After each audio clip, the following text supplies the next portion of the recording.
Yo, yo, yo, what's going on, everybody? Welcome to Defend Your Units. JohnnyKpicks here. Alongside me is my boy, Blood Money MMA Bets Cody, and our new friend, MMA Badger, making his Defend Your Units live debut. What's going on, What's up, fellas? guys? Appreciate you coming on. What's going on, Cody? How you feeling about this fight card? Pretty good. It's gonna be. I mean, I don't know if it's the easiest fight card to bet, but it's gonna be a fun one to watch. It's got some good fights on it. Should have some violence and some really good fights. So yeah, I'm looking forward to it, especially after that week off. Oh yeah, and then we got Bellator after it. We were just talking about that. Yeah, what time does that start? I think it starts like 8 I don't know exactly 8. So after the card, like you jump in, you might miss like 2 or 3 fights, but it's just the early stuff. So the better stuff is at the end. So right, yep. But we got MMA Badger. What's up, man? How's it going? What you looking forward to today? Yeah, there's good spots. Like sometimes when I see a card like this where I feel I'm very confident in some plays, it also gets me worried because things can get weird sometimes. But yeah, I'm pretty confident there's some good spots I like, and I can't wait, man. Yeah, there's a lot of fights that I just really kind of have no idea. I just made a pick and I don't have any bets on, but there's some fights where I'm like, I am 100% confident in this. I'm going to double up even. I'm going to do this and this, and so Petrosky. Yep, Petrosky. So, but let's go through the chat here and then we'll get started. We got about 23 people in here, but I'm sure more people will show up. We got I'm gonna butcher this probably. Hercho, what's up, man? Let's get it, fellas. Appreciate you coming out and hanging out with us on Twitter. We got Dix Insider, our guy Johnny. Let's go. Appreciate you, Cody. Good to see you guys. Oh, we got JB, our guy, Jewish Better, MMA Line Mover. What's up, man? Appreciate you coming out as well. Hope you hit your bets today. Let's go. And we got our guy to Covert Bet MMA. What's up, man? What's up, Dix and Covert? Jewish Better, Herschel. Good luck with your AI unders today. I saw that. So hopefully they see if you're doing good or not. Okay, let's see. Yeah, do you want to tap in? Are you ready? I'll throw you in. I'll send it to you. Let me know. Actually, I'll just do it real quick if you want to or not. We'll get some JB up in here. It's got the good parlays going up. I threw it in Twitter, JB, if you want to jump in. But let's go to the first fight of the night. We got Ramaska versus Fletcher. And Cody, I'll let you start this one off. Who do you like here and what bets you like? Yeah, I mean, this is a striker versus grappler in this fight. It's tough to know exactly how good Fletcher's grappling actually is.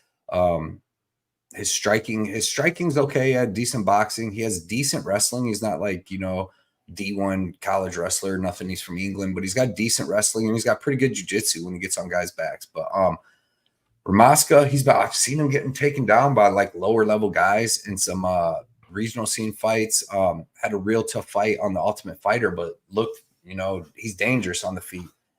I don't know. In this fight, and I picked Fletcher. I'm going to say that Fletcher is going to be able to out-grapple him, but man, Ramaska looked way bigger than him again at the face-offs. If he can keep it standing, he's definitely going to win. So striker versus grappler. I'm going to go with the grappler here, but I don't have much confidence. But give me the over 1.5 is my best bet for this. Okay, I like that. Minus 150, and I just think that Fletcher, even if he can't get the grappling going the whole fight, he's going to be able to get some going early and then burn some time. Yeah, it looks like the line moved up a little bit. It's minus 175 to over 1.5. So people are on the same page. I should have bet that yesterday. It's all good. It's kind of a risky fight, but what do you think, Badger? Yeah, there's a lot of red flags in this fight, from both of them being injured and the staph infection and all that. Like Blood said, it's a striker versus grappler. If it stays on the feet, it's Ramaska all day. I don't think he has the takedown defense that we saw like Santos Myron has when he fought awfully and he starched him. And the thing about Fletcher, he can get to your back without taking you down. He's very slick. So if he's good, I think it's Fletcher. But I agree with Blood. I think betting wise, the over 1.5 rounds is good. They're both tough. Yeah, so that would be my bet. Right on. Yeah, I'm also going to go with Fletcher too. I did pick him, and I actually had him in a parlay last card, but that fight was canceled like right before the fight. So I'm a little less confident in Fletcher now because of the staph infection. But like everyone said, it's grappler versus striker. I do favor Fletcher's grappling ever so slightly.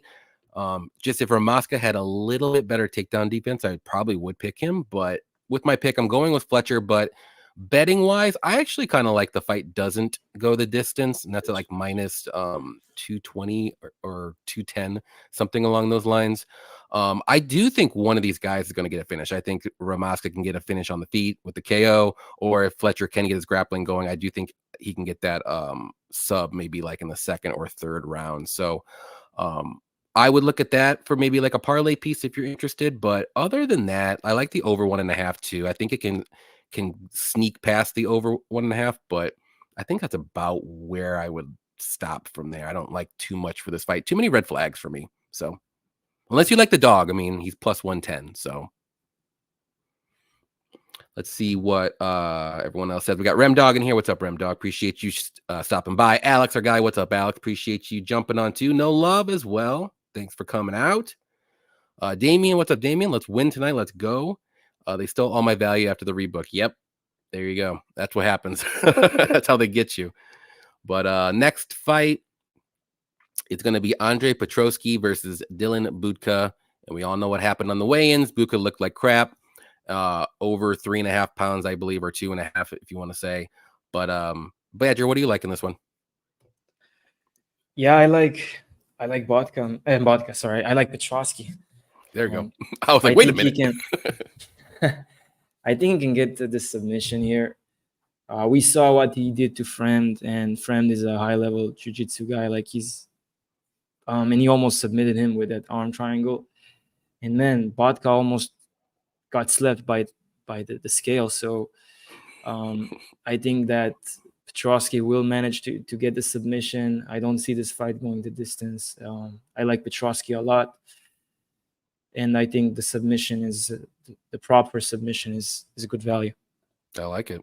Yeah, the submission right now, I know it's probably took a little bit of a hit, but it's plus 250. I know when me and Cody did our live show, we got it at plus 350, I believe, for our little risky bet. Cody, who do you like here and why? Yeah, I like Petroski.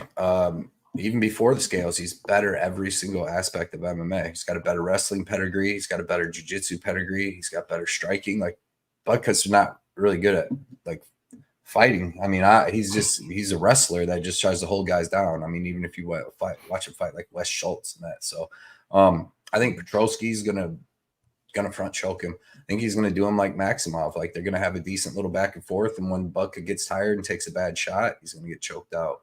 I just don't think Buck is all that good. And I do, as long as Petroski doesn't get hit with a hip or nothing crazy, you know what I mean? Fluke. We should be good. So give me Petroski. I'm going to say by submission. There you go. Yeah, I'm on the same page with you guys. I'm all over Petroski even before the weigh-ins happened. I just think he's just a way better fighter overall. Petroski money line, I think, is a great parlay piece. Still good. Petroski inside the distance, I think that's very good. You can even do, if you want to be safe, you can do the unders, under 2.5. Fight doesn't go, you get plus money. There's a lot on this fight that I like a lot. And it's mainly Petroski and the unders. So, yeah, I think even a Petroski KO is even decent. I think the odds on that are plus, took a little hit, but it was, I think I saw like plus 700 at one point, but now it's plus 550. So maybe on the feet, maybe you can land a KO too. So yeah, Petroski though, like this is one of my more confident picks on the card here. Yep. We got Haunter in here. What's up, Haunter? Buka looked great out there. Real professional. Exactly.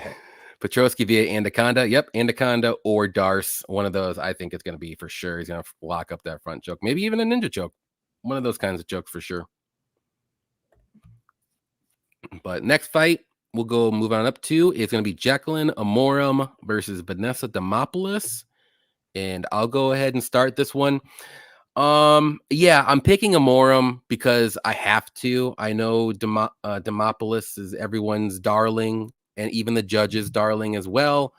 But I think Amorim is a better grappler too. I think she can get this fight to the mat. Now, what will worry me a little bit is if this fight does go a little bit longer, like over a round and a half into the third round, because not quite sure on Amorim's striking and cardio yet, but we know Demopoulos is a pretty decent striker and she is very tough. She's a little pit bull in there, but I'm going to pick Amorim. For betting wise, though, I actually like Vanessa Demopoulos plus 3.5, and that's at minus plus 100 now, which is, I got it at minus 105, but it's plus 100. All she needs to do is win one round. I think she can survive. If there is going to be a submission, I think it'd be early. It's probably going to be Amorim, but I think that Vanessa will be okay. This fight will go to decision one way or another, and it's probably going to be a split, and they're probably going to give it to Vanessa. But I'm picking Amorim, but I love the plus 3.5 spread, though, for Vanessa. Cody, who do you like? Yeah, I actually picked Vanessa Demopoulos. She's got a black belt in jiu-jitsu. Amorim's got, decent wrestling and then high-level jiu-jitsu in that first round. And she can go to second or third with like Montserrat Ruiz. But I just think that Demopoulos will be able to survive that first round. And then I think that Amorim's going to slow down and not be able to even land takedowns on Demopoulos and either get beat up standing by Demopoulos or end up getting taken down by Demopoulos, because like Amorim was pulling guard by the second and third round with Montserrat Ruiz. She was just able to sweep her. So I think that Demopoulos is a lot better than Montserrat Ruiz. So I think Demopoulos plus 250 is a great bet here. Right on. I like it by decision too. Decision? What's decision though? I don't even plus know. 4 or something. 500 plus 500. Yeah, like I don't, because Amorim's tough. That's her way of winning, right? Do you think she can get a sub or a KO? No, maybe a KO, because she'll throw some heat, and if Amorim gasses out, but I would see it going more of a decision route. Okay. Even maybe like Vanessa round 3 or decisions plus 380. That's not too bad either. Yeah, that's not a bad one either. Yeah. Badger, who do you like? Yeah, I like Demopoulos as well. I think she can do it by decision. The thing about Amorim is she slows down as the fight progresses. She's going to be very, very dangerous in the first round. And as long as Demopoulos is not making any mistakes, if she managed to take her down, as long as she doesn't make any mistakes and she stays defensively sound, I see her just getting to a decision and taking over in the later round. So I like Demopoulos by decision. Right on. Yeah, I don't mind it. I don't want to be mean, but I'm just kind of tired of Vanessa winning these decisions when they're all very close, I will say, but a lot of them. Yeah, you can argue she lost some of them. Yeah, and like I'm like looking at her stats, and I'm just, or not stats, but her resume, if you want to say, and I'm just like, man, the Ducote fight, super close. I kind of gave it to Ducote ever so slightly. The Murata fight, again, super close. Kind of gave it to Murata though. She did dominate Oliveira. I'll give her that. You know who she reminds me? Who? Tabitha Ricci. Mackenzie Dern. Or Tabitha Ricci. Yeah, because those 3 fighters, they just get a little bit more love than others, I will say, if you want to be nice. And even that, like the Jinyu Frey fight, I thought Frey won that clearly. Did you even have a bet on that, Cody? I think I had a bet on that too. Frey and Demott. Yeah, I did. Yeah. I thought Frey. I thought she clearly won that, and it was a split, and it went her way. So yeah, like I said, Frey like all the fights are all different though, because like Frey fights different because she's got really good takedown defense, so she kept standing for most of the time. I think Demopoulos was able to land like 1 takedown. In this, it's like Demopoulos is gonna defensively wrestle, and yeah, I don't think she should go for any takedowns, Vanessa. I think she should keep it on the feet. True. And I don't know how she like. Another thing too, if she does go for takedowns, like how is she going to be on top? She's usually off her back, and she does very good off her back. But I think she should just, after the first round, just keep it standing and beat up Amorim, because Demopoulos is going to hit way harder and have way better striking, in my opinion, better cardio, better all that. Been in there with way better fighters, you know what I mean? Mm-hmm. Like Amorim's been in there with Sam Hughes. The McKenna fight was like 35 seconds, and then Montserrat Ruiz, where Yeah, Demopoulos been in there with some tough fighters. Ruiz isn't going to be winning a lot of those fights. She needs to go. She needs to be an She's not going to win atomweight. any fights in the UFC. Well, in the UFC, but yeah, because there has to be an atomweight division. Otherwise, she's just going to lose every fight. Like, she's really small. Yeah. But we got Bunny Hunter with a $10 donation. Yo. Our guy, what's up, Bunny? Appreciate you as always. What's up, fellas? Your boy's officially Let's engaged. Let's About go. to tie the knot. Let's go, Brady Moneyline. Congratulations, Bunny Congratulations, Bunny. Let's go. Brady in a parlay with a little hedge to get my money back. Shout out to my girl Vanessa. Let's go. But congratulations. Hope everything is great. Seems I'm with like you on that. We should be donating $10 to you, not the other way around. Yeah, you gotta let us know when your wedding is, man. That's awesome. Let us though, know. Man. That's awesome. That's awesome. It's good news. But we'll jump in JB in here. What's up, JB? Yo, what's up, bro? I just what's up, my man? I just got back home, so I definitely missed a couple of the fights that I was excited to talk about. Which okay, we can go back right now. No, well, we don't gotta go crazy, but no, we're gonna let you do it. We're on the Jacqueline Amorim and Vanessa fight. If you want to say, what do you like? That's pretty early still. The one fight I did want to mention was the Andre Petrosky fight. I love the sub look. I think he's got a massive advantage on the ground, bro. I honestly, I took both KO or sub because the way Budka looked on the scales, bro, I wouldn't be shocked if this was like a Jermaine Durandamy Aspen Ladd type situation where they shouldn't even been in the ring in the first place. And the first shot that Petrosky lands, Budka's just dead on the floor. So I tried to play it safe, like just go inside the distance. And I took a tiny sprinkle on the KO just in case Budka like really gasses. I know this guy, Petrosky, trains with Daniel Gracie. He's with the Philly guys. He's obviously got a nasty front headlock series, but if he just winds up and out, I think the advancements in jiu-jitsu are just so big that he could posture up and even punch this guy if he wanted to. Like the thing is, Budka's a good wrestler, but he's not as good of a grappler as Andre Petrosky. Like at the end of the day, I know Budka's young, but I don't think he has. It's going to take years for him to catch up in that category of jiu-jitsu because when these wrestlers come into jiu-jitsu, bro, they're always winding up in submissions, right? And that's something you got to be really careful because they tend to reach forward like a lot. And then eventually when they get it, right, when they start training enough jiu-jitsu to the point where they don't get caught with that, they become a freaking problem because their base is just hard to get, that lifelong wrestler off of you. But when you have the jiu-jitsu advantage of a guy like Petrosky, he's going to be able to use it. And if Budka has cardio problems, what we've seen in the past, I only could assume that he's going to have worse cardio problems with the way he looked on the scale. So that's the one fight that I wanted to talk about. And yeah, man, I do like the sub look, but I just am skeptical that it's a KO TKO. And honestly, like, man, I would be devastated because I got Petrosky and some parlays. Oh man, if he freaking found a way to lose this fight, he'd be on my fade forever list, bro. Yeah, it would not be a good look for me, and I'd have a bad night. I will tell you that. Yep. But do you have anything for Vanessa and Jacqueline, or? Yeah, I'm probably gonna hate this and regret it at the end of the day. But I am a Jacqueline Amorim parlayer. At I put her in a parlay like 2 weeks ago, just not really thinking about it. I was at the casino. I was putting in a bunch of parlays, and I got this far, man. I'm going to just let it ride. I do think she has a massive grappling advantage if she just decides to use it. I think she should decide to use it because Vanessa has been improving in the striking.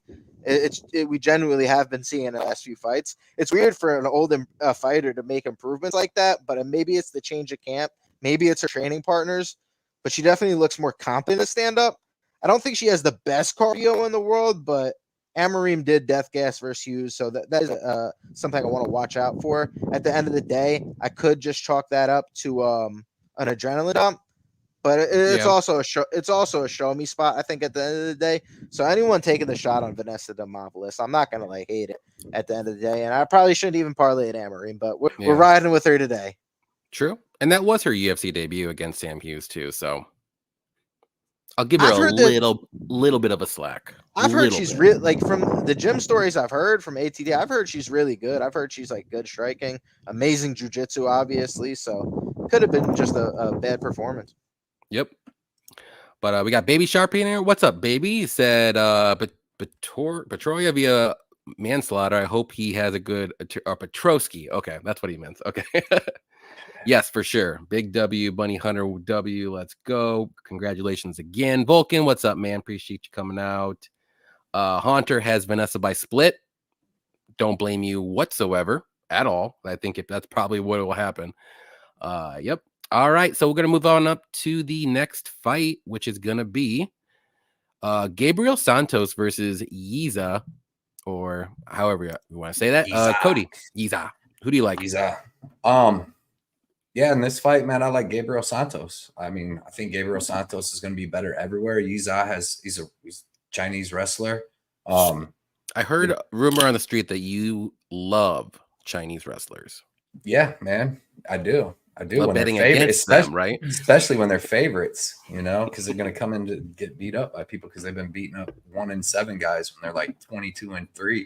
But no, Yiza actually isn't terrible. He's just a grappler though, and all he's going to do is wrestle and grapple. And like I said, like a lot of these Chinese guys coming in that are 25-4, just like Rong Zhu, you'll see when they were 17-3, they're fighting like 1-4 guys and stuff like that. So, but he's got good grappling. He's got decent cardio. You've seen his road to UFC fight that he lost by split decision, where he came out in the first round, was grappling hard, landed like a takedown, dude got right back up. Then he's just holding him on the cage. And then by the second round, he couldn't really get any takedowns. And he doesn't really have good striking. It was serviceable, but the dude he fought there was slowing down too. What's his name? Is the dude that just got knocked out by Lee? John Lee. Yeah. So by that time, he's like slowing down in the second and third, can't get no takedowns on him, can't really do anything, and loses that split decision because it seemed like he slowed down, you know, pretty bad after the 1.5.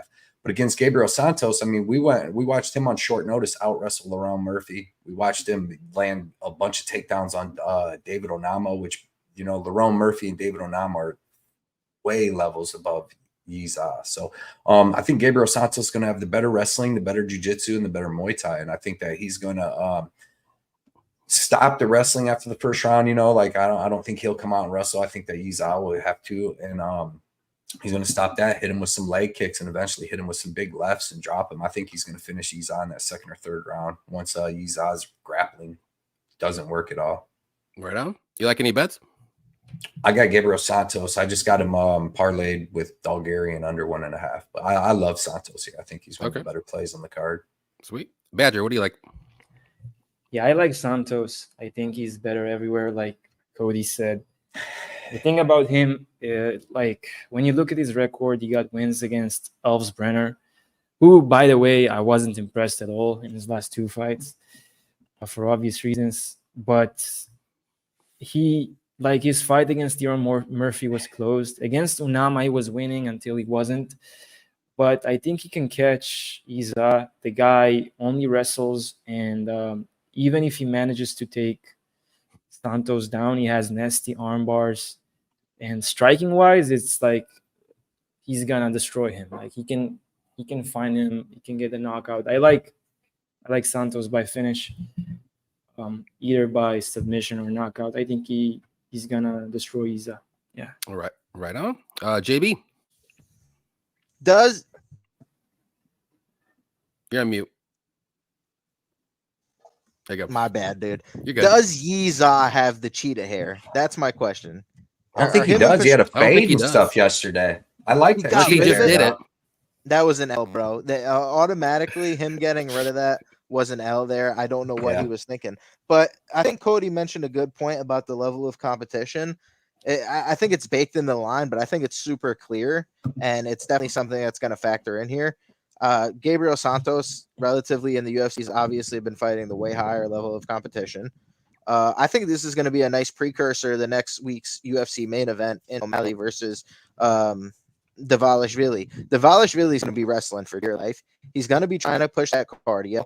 And that's the only way I could see, you know, Yiza trying to win this fight is a thin 29-28 decision where he's pushing him up against the cage. He's grappling. Santos is on his back for a minute, too. He has to get another takedown. And I don't think Santos has the worst takedown defense, in all honesty. It's not like this guy's super easy to get to the mat.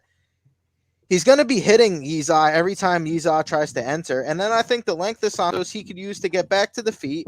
I don't think he's outgunned in the physicality department here. I think his cardio is good enough to hold. So why shouldn't I be on on Gabriel Santos here.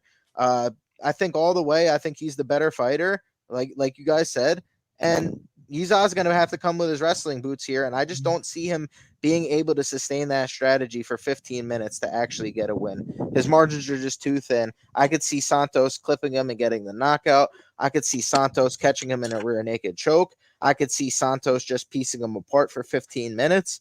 So give me Gabriel Santos here, man. I think this is one of the better bets on the card, in all honesty.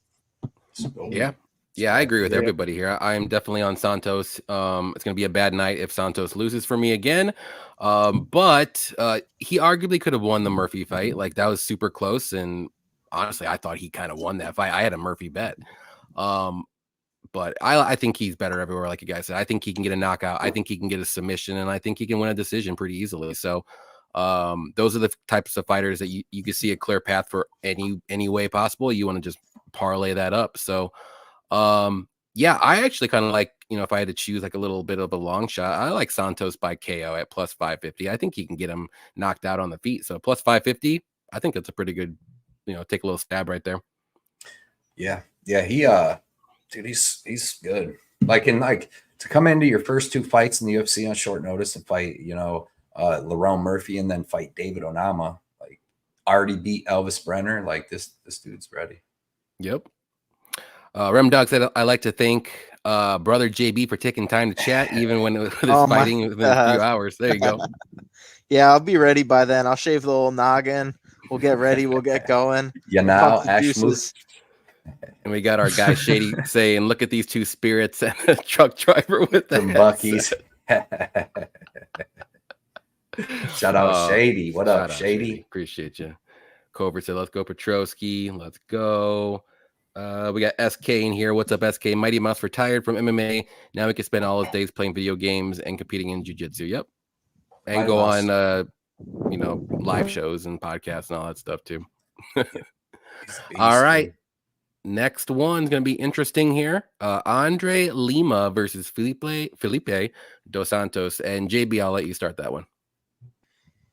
Yeah, dude, I think Andre Lima has a couple advantages here to make him the favorite. I think his cardio checks out. I know some people worry about him slowing down, especially with his size in the division. I think he holds the power here, though. I think he should chop the legs, too, as well, of Felipe Dos Santos. I think that's going to be a problem if he decides to do so. The guy's got a great chin, and I don't see the same power that Andre Lima puts out. I don't see him coming back from Felipe Dos Santos at all. I think, Lima's solid on the ground. He's a black belt in BJJ. So offensively, he could wrestle. And honestly, I think it comes in hand for his defensive wrestling because the guy's good on the feet. Let's just be real. I think he does very well at cutting off the cage as well. I think he's going to give Santos problems there where Santos could be a little bit wily. I don't think there's as much technique to the striking in Felipe Dos Santos. He's definitely a tough shoots box guy, but honestly, they haven't been doing as good as of late. I'm not going to give them all the credit. I feel like, honestly, the fighting nerds are kind of the ones that they took over the shoot the box guys. Yeah, man. So I don't know how much they've weight been looking terrible. Exactly, man. And Felipe Dos Santos, obviously, you're going to have people, I think, that back him because of the UFC debut. And I give him respect for that UFC debut because it's against a guy, Manel Kopp. But let's just be real. At the end of the day, I think Manel Kopp underestimated him. I think Manel Kopp likes to fight close as well. So, yeah, we'll give you credit for that loss there. But then in the next fight versus Altamirano, he's getting tired. Obviously, I know he's in super high elevation. But at the end of the day, I got to take it for what I see. And he was getting hit a ton in that fight. I think a better striker like Andre Lima is going to take advantage of that. And maybe he didn't get the finish in the last fight versus Raposo, but I think he did just fine. I think he had the advantages everywhere. And the guy knows how to win these fights. So I think I got to side with the Andre Lima side here. Dude, does he get the finish? I don't know. Santos is pretty tough. We have seen him rock. We have seen him hurt on the regional scene. So I don't count out the finish necessarily. Right on. Badger. I like Lima here. Dos Santos, man, when you look at his fight against Kopp, he got knocked down many times. And in the Altamirano fight, I think Altamirano won that. Like he was, in my opinion, had much more control. And Lima is smart. He He has the wrestling advantage. He has nasty leg kicks. He has power. He can knock down Santos.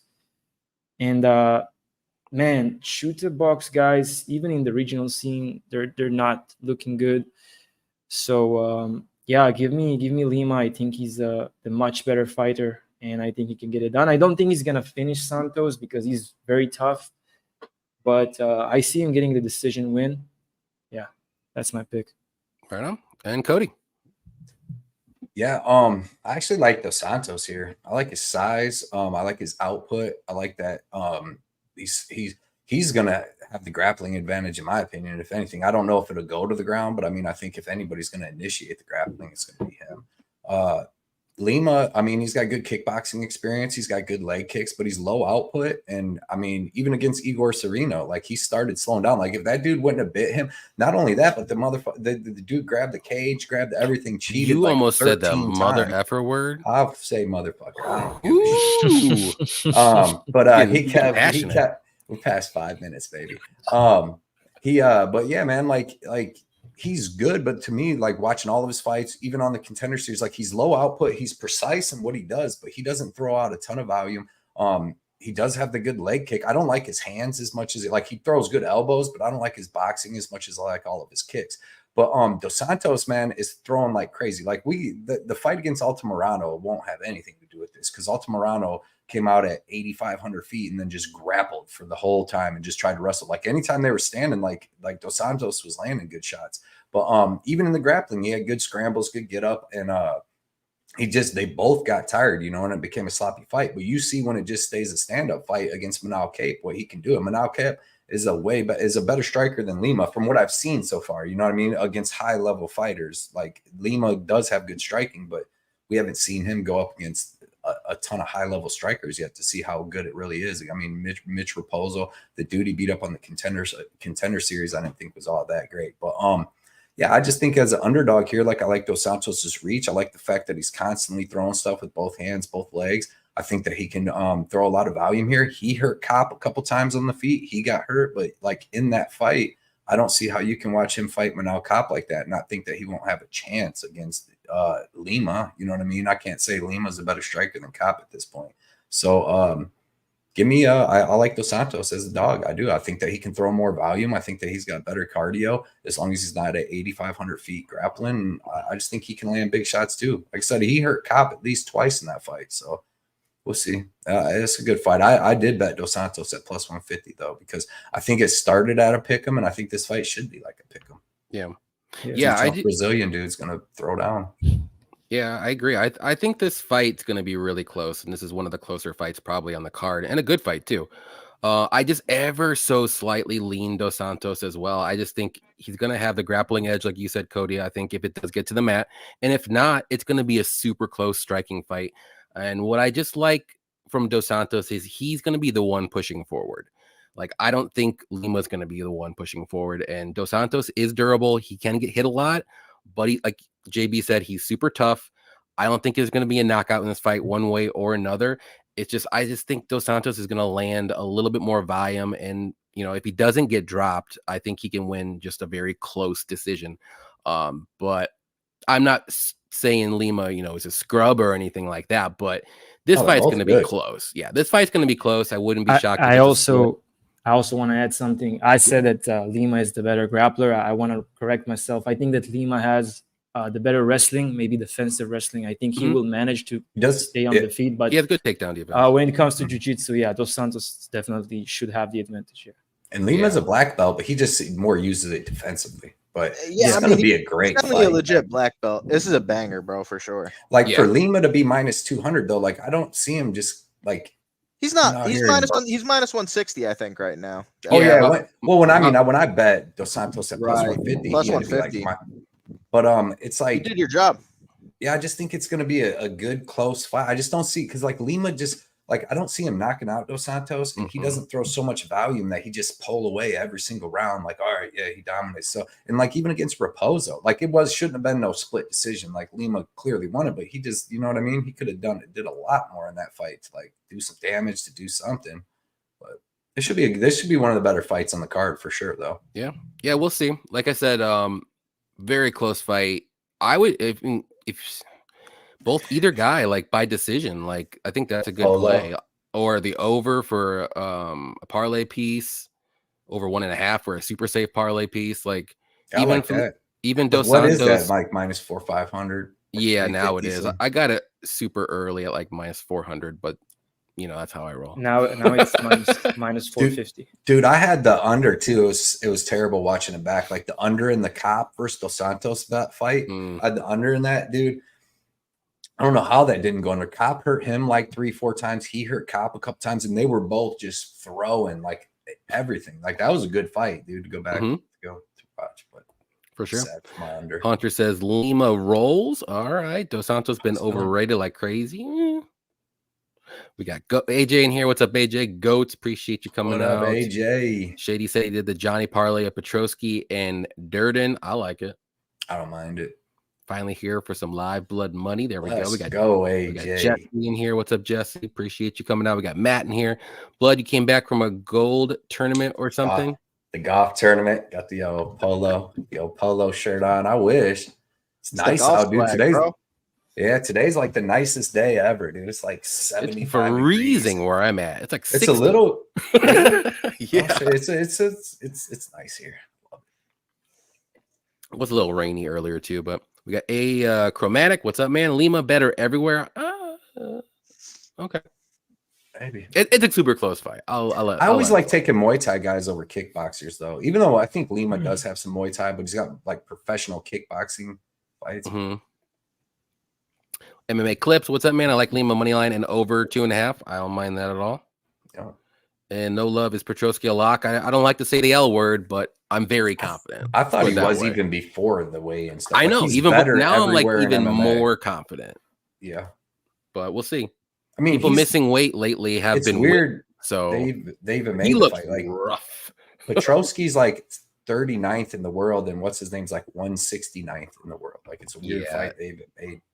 They want Petrosky to get a win, obviously. Yep. I agree. All right, next one we got. It's going to be a quick one for everybody. Isaac Dolgarian versus Brendan Marat. I'll let Badger start this one. Yeah, I think that Dolgarian is going to destroy him. The thing is, and I'm seeing it a lot. I saw it in Bellator a few times. You see this high-level wrestlers sometimes just decide to strike and get some time in the cage, some cage time. And we saw Dolgarian gassing out when he fought against Christian Rodriguez. I don't know. Maybe he will try to maybe strike with him and not destroy him right away, or not. Cody's like, anyway, it's gonna be Dolgarian by finish. If he does that, I say he's gonna do it by knockout, just because most of his finishes was by knockout. Yeah. So yeah, give me Dolgarian. I like the under as well, the under 1.5. So yeah, that's gonna be the pick. There you go. Blood. Tell me what you like. Yeah. I mean, obviously that they like Moretti or whatever. He's only had like 3 fights in like 5 years. Like the UFC is just giving Dolgarian this fight. They probably feel bad. They gave him that tough matchup against Christian Rodriguez where he lost close split decision to Christian. Johnny, that was close. You gonna bring it up? Big knee in the second round. Big knee. The UFC knows that he won that fight, and they're giving him a layup right now because they're like, we're sorry that the judges are idiots. That's strong words, Johnny. So, but no, I like Dolgarian here, and I think he comes out and he lands a takedown pretty quick, and I think that he pounds out Moretti. I think that because there's some people that like if they're on top in the mount or whatever, and they're hitting them with the shots, and that person gives up their back, they sink in the rear naked. Like Dolgarian's still just going to punch your face in. Like you've seen it against Francis Marshall. He's got 4 KOs to 2 subs, but I think in this fight, like he's just going to pound this dude's face out. Like you have more of a chance to get a bonus from punching someone's face off than to sink in a rear naked choke or something, if you do some violent stuff.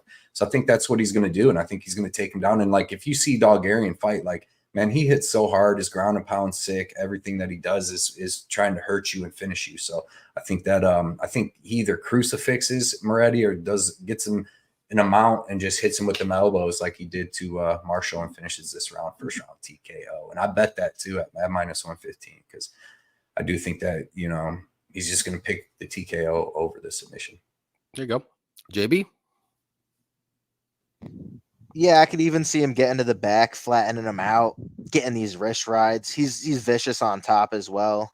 He'll even let you get back up, put you back down. You're only going to be able to get back up so many times, especially for a guy like Moretti, bro. Like, let's just be real, bro. This dude, he ain't that good. Like, he's coming out of the worst promotion, literally in the United States. You know, the CES promotion is an absolute joke. You know, they're giving these guys from the New England Cartel wins. New England Cartel loves them, dude. Jay Ellis and all them dudes. Yep, and they're going to push them as far as they go. Jay Ellis is just a walking, I don't even know, a walking L. Just a guy to get you to the UFC, literally. He's got to win over Gerard Meerschaert. How does that happen? Was that a paid off fight too, or like that should never happen in the history of happening? Oh my god! And then GM3 goes out and ruins everybody's parlays. So. Everybody. Man, look, let's be real at the end of the day. I think it's Iowa rides all day. I think he gets to the 2-on-1 wrist ride. I think he flattens him out from the back position, and I think he gets him just belly down and absolutely unloads on him. I took the same thing as blood money, under 1.5, except I parlayed it with Zhu Rong. I like Gabriel Santos as well. And I don't see how this fight goes over 7.5 minutes unless Dolgarian pulls a fucking job. But he's got to want the win. He's got to want the quick win. And it's priced at -325, -350 for a reason, because Isaac Dolgarian is getting set up to win here. And if he somehow slips on a banana peel and tears his ACL in the first round, I didn't play the -3,300. I got the -325, under 1.5. It covers that back of the head punch DQ that we've seen in the Brundage fight too. So, man, I don't see how this one goes 7.5. Give me it all day, bro. Yep. Dolgarian's gonna win. He's mad. He's gonna win. He's gonna take it out on Marat. Actually, it's gonna take me longer to smoke this joint than it is for that fight to happen. That 100%. Fight's gonna be over before I light this thing. Yeah, and I love the first round KO. Look, I was able to find that at like +135 somewhere. But I think that's how he wins. Like, he's going to take him down and just ground and pound him out. Or maybe he lands like a freaking shot before he shoots a takedown and then he gets him down and it's over. So I don't think it goes into round 2. I like the under 1.5 for a parlay piece for sure. I think that's probably the only 2 bets you should do is Dolgarian round 1 KO, or the under 1.5. I think that's all you need to do in this fight. I think they're all pretty safe. Yeah, I have both of them. I bet the Dolgarian by KO, and then I bet the under 1.5 with Santos. Yep. Perfect. You get a good read on a fight or something. You should. Yeah. You gotta go like, well, this is one card. Like, there's some fights where I'm like, I have no idea, and I'm just gonna stay away. But like Trevor Peake and yeah, JB. I'm gonna stay away from that fight. I mean, it's gonna be close no matter what. But I have a couple decent reads. But like, I'm not gonna bet it. But there's some reads. I have like 3 or 4 different good reads on one fight. I want to play them all. Fuck it. Yeah, that's the way you should do it. It's hard. Yep. It's hard to get like them fights like that. Yep. Let's see what we got here. SK said Sprinkler Marat split decision. Screw it. That's gonna be like +5,000 or more. Yeah, it'd be crazy if you hit it though. My only worry with the KO round 1 is that he just takes the neck. Honestly, like the ref doesn't want to stop it. It's who's the guy that lets it go all the time? Whatever, one of these weird refs that doesn't, yeah, literally one of these stupid refs that doesn't want to stop it, and he's just like, "Well, you're not going to stop it. I'm just going to take this." Was Mark Smith in there with GM3 and Shabazian? Because that fight could even have been stopped when Shabazian hit him with the body shot. I don't know if that was Jason or it might have been Mark Smith actually. Because I'm like, dude, I'm like, stop the fight. Bro. I had the under 2.5, and I'm like, stop the fight. And when he didn't stop, I know, yeah, no shit. Because dude, I just watched the thing where Jason Herzog, who the fuck was it for UFC? That's the most Jared Cannonier ever. Yeah, but he stopped the Cannonier fight quick. But then I was just watching one of these. He let someone once. Yeah, there was a couple of them. I can't remember. Bill Algeo versus Kyle Nelson. That's one that we had the film on this card. That was super early too. That was the little I don't know his name, but he's like a little Oompa Loompa. Yeah. I don't know his name, but he always reminds me of an Oompa Loompa. Who the No. fuck was Or it? Gary He kept telling- Copeland? Is it Gary Copeland? Yeah, that could be him. No, dude. So the fight Herzog let go was when Daniel Zellhuber literally beat the shit out of Lando Venata. He tried to give up 2 times. Lando Venata turned around and did this, and he's like, keep moving. And then Venata, bro, like, and Herzog let him go when he got murdered by Zellhuber, but then calls off the cannoneer. It's crazy, bro. But yeah, I didn't see that interview with Murat though. But he better.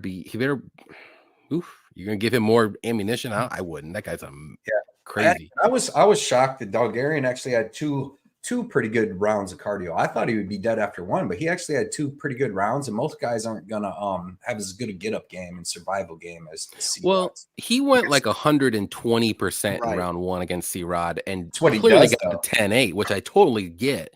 But the second round, I still think he won because C-Rod literally did nothing but except land a knee that didn't knock him out or anything. So I don't want to go down that path. I thought he was out for a second. He almost. You keep drinking that Coke, okay? Refresco. But Bunny Hunter says hit the like button. Yeah, hit the like button for us. Subscribe, all the good stuff. Yeah, we got. I don't know how many people we got. Check out Badger. Check out JB all over the place. Yes, They're sir. everywhere. Let's go. Murat's delusional. Agreed. He's talking like he has to give himself some more confidence. Yeah, he whatever works. Perfect. Parlay the under 1.5 and Natalia. Love it. We'll get there. Has anybody fell off harder than the New England Cartel? Oh, they're fighters, bro. Font and Cater. What else did they have? One kid Chase Hooper beat up. Yeah, what's his name? Nick Aguirre. Yeah, Catone. No, Nick Catone, ain't it? Or wait, I thought it was that's Aguirre or Aguirre. I think that's a guy that owns a gym in New Jersey. Oh yeah, You're talking about Aguirre. Yeah, I think he's Nick, the one yeah. from. Okay, he's a good grappler, but he sucks at striking. Nick Fiore, that's who it is. Oh, yeah. That could be it too. Yeah, one of those Nicks. Right. One of those Nicks. Jesus, Johnny. Hey, what? Prelim. What is it? What do they call it? Featured prelim? That's what it is. Rong Zhu versus Chris Padilla. I'll let Badger start this one. Yeah, this is a tough one for me. I think that if it stays on the feet, it's Rong Zhu all day. But if you look at his topology, the guy lost only by submissions, and Chris Padilla is slick with his submissions. I didn't do enough research on this fight, to be honest, to give like a strong opinion.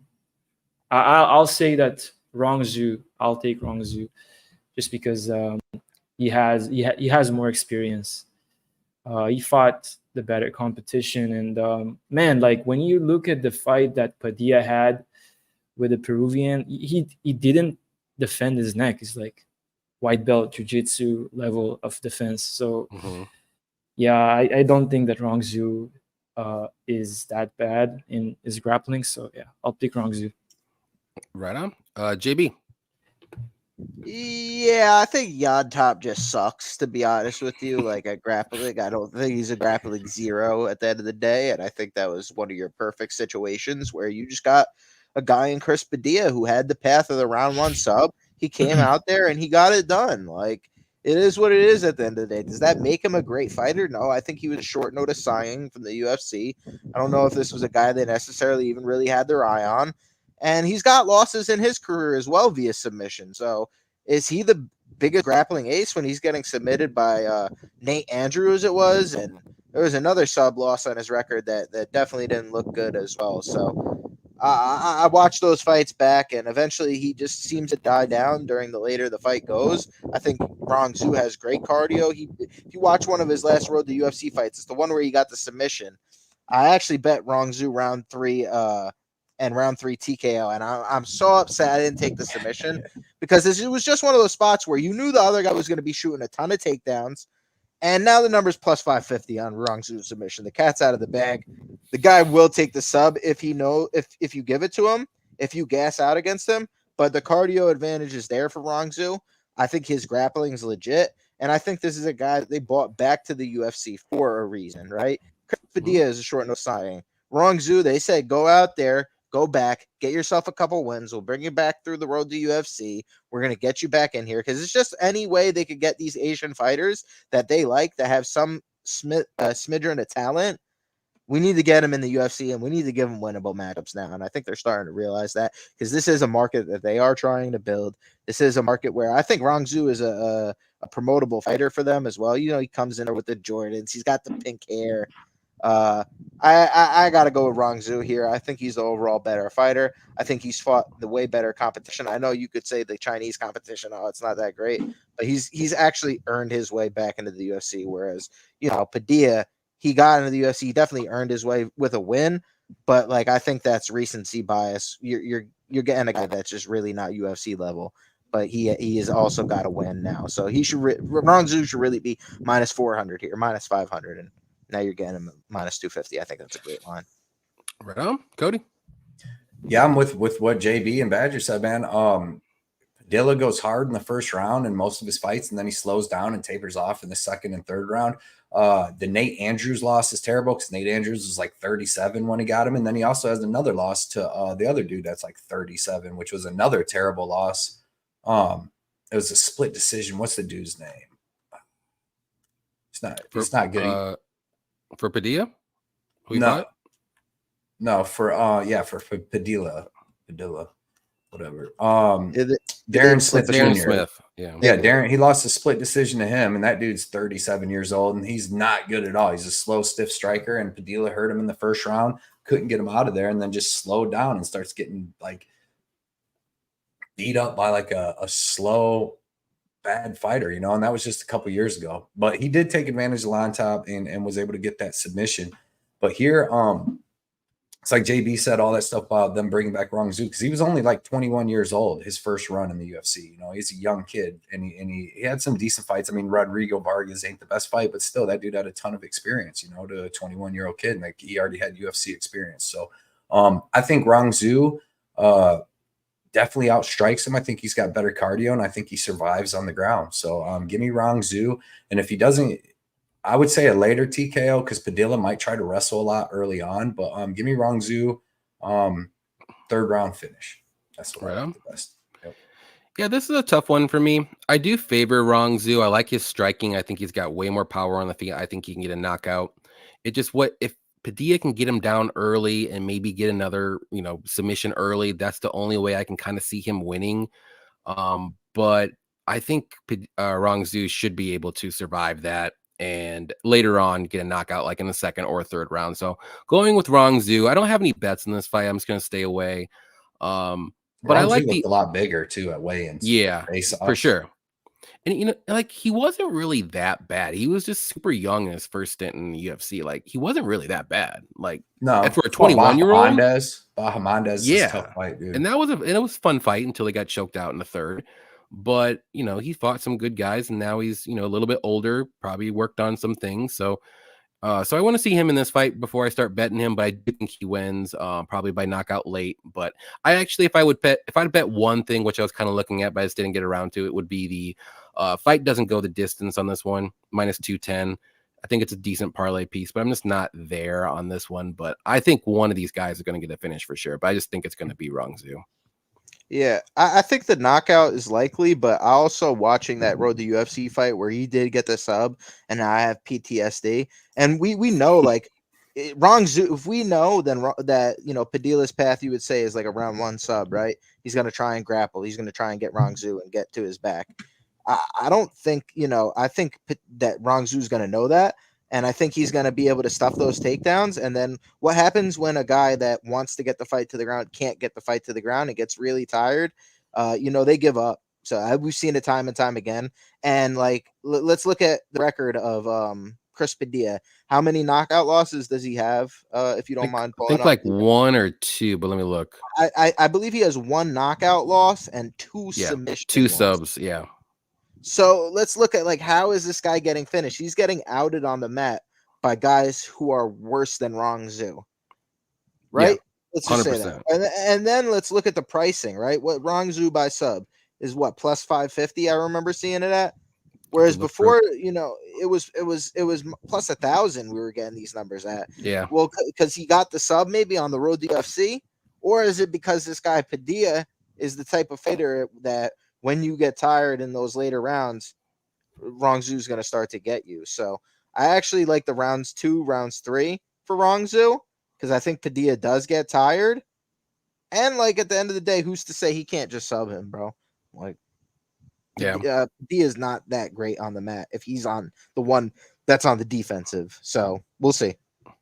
Yeah, I like Rongzhu like round 2 and 3 for sure. Let's see, it's 450 and 650 just by What's either the round way. 2-3 sub?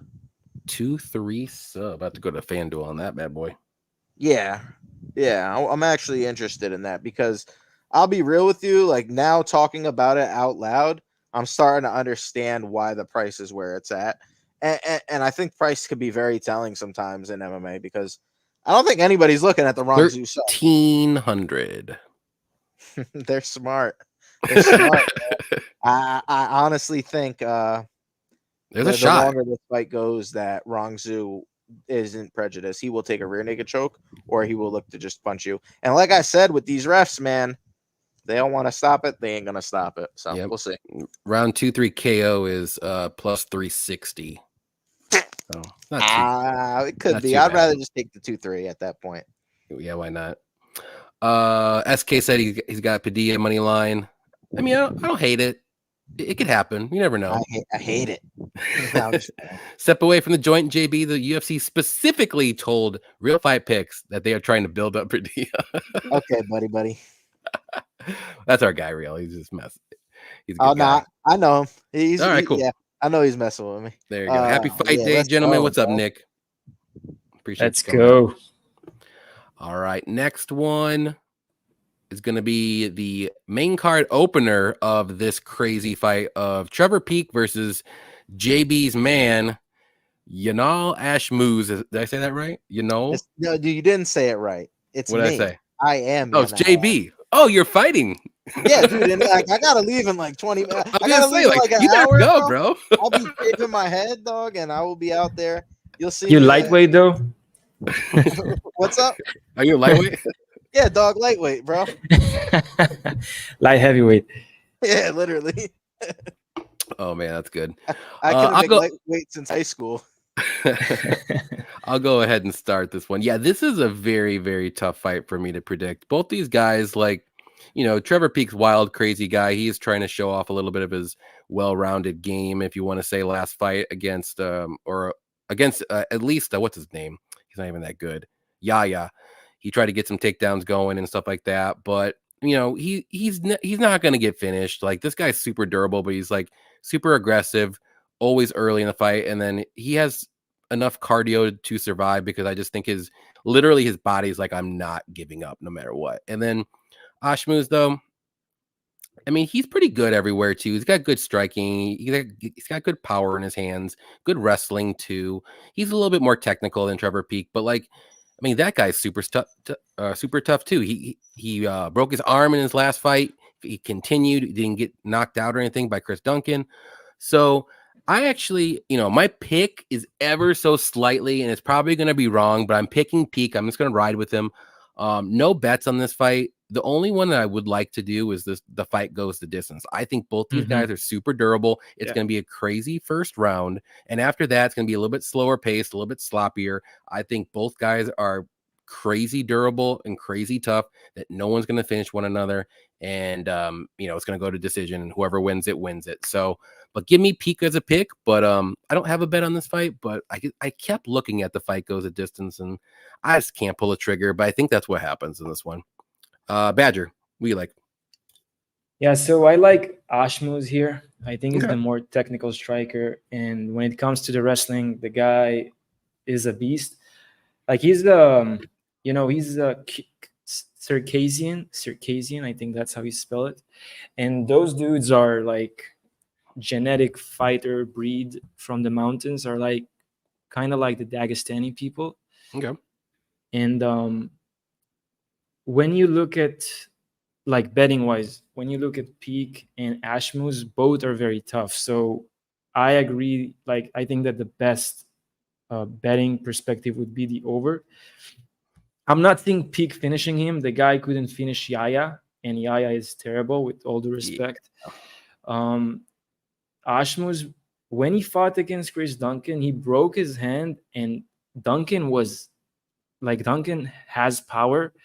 He strike with him. He got some nasty shots on Ashmus, and Ashmus kept going. He's mostly surviving because like one of his hands was broken. So I like the fight to go the distance. It's good value. I think it's almost minus 130, 140. So I like that spot betting wise. But when it comes to both of them, I think Ashmus is going to be quicker. I think he's going to be the better scrambler out of the two. We saw that Peak had problems with Charlie Campbell when it comes to the scrambling. Campbell got his back many times, and I think that Ashmus' athleticism and explosiveness will help him in that spot when it comes to the scrambling. And I do think they're gonna initiate the wrestling here. So yeah, I like the fight to go the distance, but if I had to pick a fighter to win, it's gonna be Ashmus. Right on.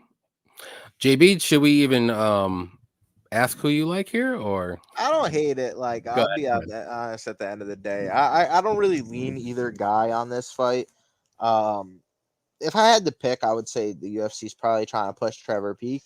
I think he's the more promotable fighter at the end of the day. Sure. Is that going to win him a fight though? No, but I do think they try to match him up with guys that he can beat. I believe he's training with a different gym now as well. So that's something to look at. The guy could actually be improving. I think he did improve even in the Charlie Campbell fight. I know you said he got out on the mat, but I actually had Charlie Campbell to win by sub in that fight, and he wasn't able to submit him. Very close. I thought Campbell had a major. He had numerous opportunities because Trevor Peak getting up, he's like, "You can take my neck, but you're not going to submit me." So he has no neck, bro. I know it's crazy. No, so you know, really subbing Trevor Peak's going to be kind of hard. Yeah, you mentioned the under. I mean the over, and my problem with that is I think this is going to be a hectic fight. I think the over, it probably hits, right? But I think you might be sweating the entire time. Oh, yeah. And I probably want to save a few years off of my heart. So, you know, I'll probably, have to stay away. Nothing like a good sweat, bro. Yeah, and you know what? At the end of the day, the thing is, like, I don't think they've fought somebody that brings the chaos like each person does, right? Yanel Ashmus is going to be trying to throw big wing overhands. Peak is coming up the middle with standing hammer fists. So he's like Mario. Gonna be wild for sure. Like, just going straight. Oh, geez, dude. So yeah, I mean that's what I got on this one, dude. I don't really have a bet for it. I don't think I'm gonna wind up getting to the window. So give me Peak, and I honestly I think he can knock out Ashmus. I don't think Ashmus is that good on the feet. I've seen him in close fights with guys like Dennis Hughes on the regional scene, and he's fought straight scrubs. Other than that, he lost to Chris Duncan, who's not good. And I don't care if he broke his arm or not. And, he beat our guy Sam Patterson. Whoop-de-frickin-do. So, I don't know, man. I know the whole joke is I'm Yanel Ashmus, but I gotta just, be I'm smart. looking at a picture right now. You guys are identical. Yeah, I'm also Ihor Pateria and Tanner. No, I don't see that. Well. So, no, it's Ashmus. Ashmus, okay. 100%. I agree. Well, people say I look like Shannon Ross. So I'm like, what the hell is that? Like, that doesn't make any sense at all. But when Cody gets back, we'll see what he likes here. But yeah, the only thing, like, man, this is a tough one to bet. I mean, if you're feeling it, go with your gut. But man, I would just probably sweat the first round and just do fight goes a distance at minus 135. But even then, I'm like, no, I'm not. Because both these guys are crazy. I know. I thought about it too. And I just like you said, I just couldn't push the button. And it'll probably cash, bro. You're probably right, honestly. Yeah. And, if it cashes, I'll be like, well, shoulda, coulda, woulda. At least I wasn't sweating it. I know. I don't know. I'm thinking about it, but man, do we really think this is gonna be a Like it's gonna be sweat till the end if it goes the distance. Oh, Like, yeah. Well, I would say the first round and a half, but after you that, think I we'll think slow it down? goes to decision no matter Okay. what. If it passes, because they're What's the going to number? be the under. Just the number on the fight goes the distance. Oh, I got -135.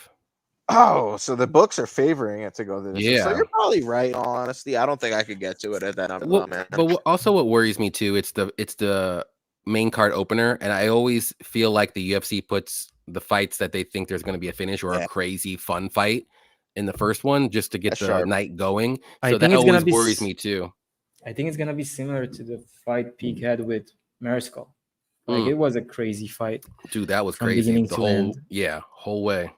And And Peak was landing some I good see shit. the wrestling happening here. I see the grappling exchanges happen. Whether it's Peak pushing him forward against the cage, or even Ashmus trying to get some takedowns. Like he's been training with some Dagestani people working on his wrestling. So I think we're gonna see that from him. More of his grappling. Then I would love the over, especially if that Yeah, happens. I would love that it. could happen. I don't know. Peak, he just seems hard to submit, and I don't know if Ashmos is like a process grappler. In all honesty, at the UFC No, level, Peak's so. not going to get submitted, and he's not going to get KO'd. There's Yo, no way. I'm gonna go make a bet real quick, and then I will be right back. I have to do it on my phone. All right, let's see what the everyone else says. We got Alex saying fight goes a distance. I agree, man. Nick likes Peak KO. I don't blame you. Trevor Peak and Sean Strickland got to be related if we look at the trailer park pedigree. Exactly. You could literally see the gears turning in Peak's brain when he was grappling against Yaya. I don't hold it against him. He was trying to test out, and that's what he learned in a live fight. Yeah, I mean, I don't mind it either. I actually kind of enjoyed seeing what he could do, even though he probably should have finished Yaya. He would probably finish him if they fought again. He would probably just go in there and knock him out. But maybe he just did want to try a couple different things. And also, I believe that fight was in Abu Dhabi, and he probably wanted to, not make the only Abu Dhabi fighter look like a fool. But he did look like a fool in his own in the town. last fight. Yes. Who beat him again? It was this Brazilian guy. I can see his head. I think I see his face. KO'd him by leg kicks. It was a leg kick. Who was it though? Yeah.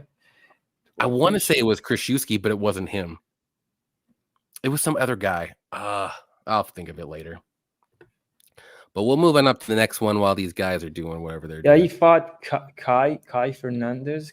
Oh, yeah. Fernandez, you're right. Yep. Now I remember. Krzyzewski and him kind of like, they look like each other a little bit. I don't know. And they have different last names that you wouldn't think that they're Brazilians. Let's see. Matt Schnell versus Cody Durden. Cody Durden taking this fight on super short notice, which I don't blame him whatsoever. Very winnable fight for him. Badger, what do you like in this one? It's like Matt Schnell chin is just it's a problem. It's a big problem. I don't know. I feel like Cody Durden should win this. But Durden wasn't lucky in his last couple of fights. I just feel like, maybe Schnell's gonna get it. I just have a weird feeling about this fight. I'm not betting it. Durden should win. He should win by knockout. Like the guy Schnell literally has no chin. I just hope Durden doesn't try to take him down or do some stupid stuff like that with Schnell, who's a good grappler. Mm-hmm. So my pick is gonna be Cody. I just he's coming short notice. He doesn't look fight ready. Like if you look at the weigh-ins, he doesn't look in the best shape. And I'm not gonna bet on this fight, but I'll pick Durden to win. That's it. There you go. Yeah, I'm the same with you. I'll be honest. I think Durden wins this fight. On full camp, I would definitely pick Durden, but the short notice kind of, a little bit of a red flag, a little bit, but I think he can knock out Schnell. Schnell's chin is just like, I think anybody can knock him out. I'm now, like, if you're Schnell, like, sorry that I disturbed you. Go ahead. If you're Schnell, what are you doing at this point? Like, you have no chin. Like, what? I mean, paycheck. Paycheck. He's still in contract, so he's trying to hopefully win so he can get another contract. Probably that's about it. I think once he's done and he's losing, they're not going to re-sign him. Yeah. But yeah, in this fight, like I think I saw somewhere that Cody said he was gonna just go forward and make it difficult for Schnell early and often. So I think he's gonna come to play. And Schnell's totally cool with getting into a brawl for whatever reason. And his chin can't back it up, though. That's the thing. And I think Cody Durden can back it up a little bit, his chin, at least more than Schnell. But if this fight does extend, I mean, that's where you have to worry a little bit. Maybe Schnell, if he does survive, he did survive against Sumadarji a couple times. He came back from the dead and won that fight, it's still insane to watch that fight again. I had to watch it just to watch it because it was amazing. Yeah. But also, man, like he got brutally knocked out by Bruno Silva. Like just and he was doing so good that fight. He was doing great. I thought he was winning, and he was. And then, like, bro, he got too wild, and Bruno got the uppercut. So yeah. I don't know how recovered he is because it's been like fight was on July 20th, so it's been a bit over a month. Okay, so 2 months or so. It's just yeah, it's a problem. Yeah, this is a tough one. Like I said, the only thing that I would maybe look at here, I'm picking Durden, by the way. The only thing I would look at maybe here is the under 2.5, which is minus 135. It's actually not a bad play. I'm looking at it right now. I kind of want to minus 135. Yeah, my under 2.5. I kind of like that. I thought it'd be way more. Yeah, that's good value because they have it set at 1.5, and the under 1.5 is plus 114. The under 2.5 is only minus 135. That's a little weird to me. I like that. That's the bet I would do in this fight for sure. Yeah, that's a good spot. I would do that as well if I would have bet on this fight. Yeah, I didn't bet it, but now I maybe might put a fun bet in. I already posted my official bet, so I'm not gonna redo that. So yeah, that's one I would look at here. I wouldn't pick a side. Maybe if you like Durden, I would just do by KO. Get a little bit of plus money. If you like Schnell, maybe the sub prop for Schnell is a sneaky look. It's only plus 650. Or inside the distance, maybe if you want to just be safe at plus 425. But I can't trust that chin enough. I like the under. Under 2.5 is good. Or Durden first or second round. I think. Yeah, first, second round KO. Yeah. I like that too. Those would be the two I like too. Let's see. We got Scotty Law on here. What's up, Scotty? Hold up. This isn't Wednesday. Why is Johnny on my TV? And why is his hair perfect? Let me get you, JB. I just see you. I see you. All good, bro. All good. Sometimes I forget to look down.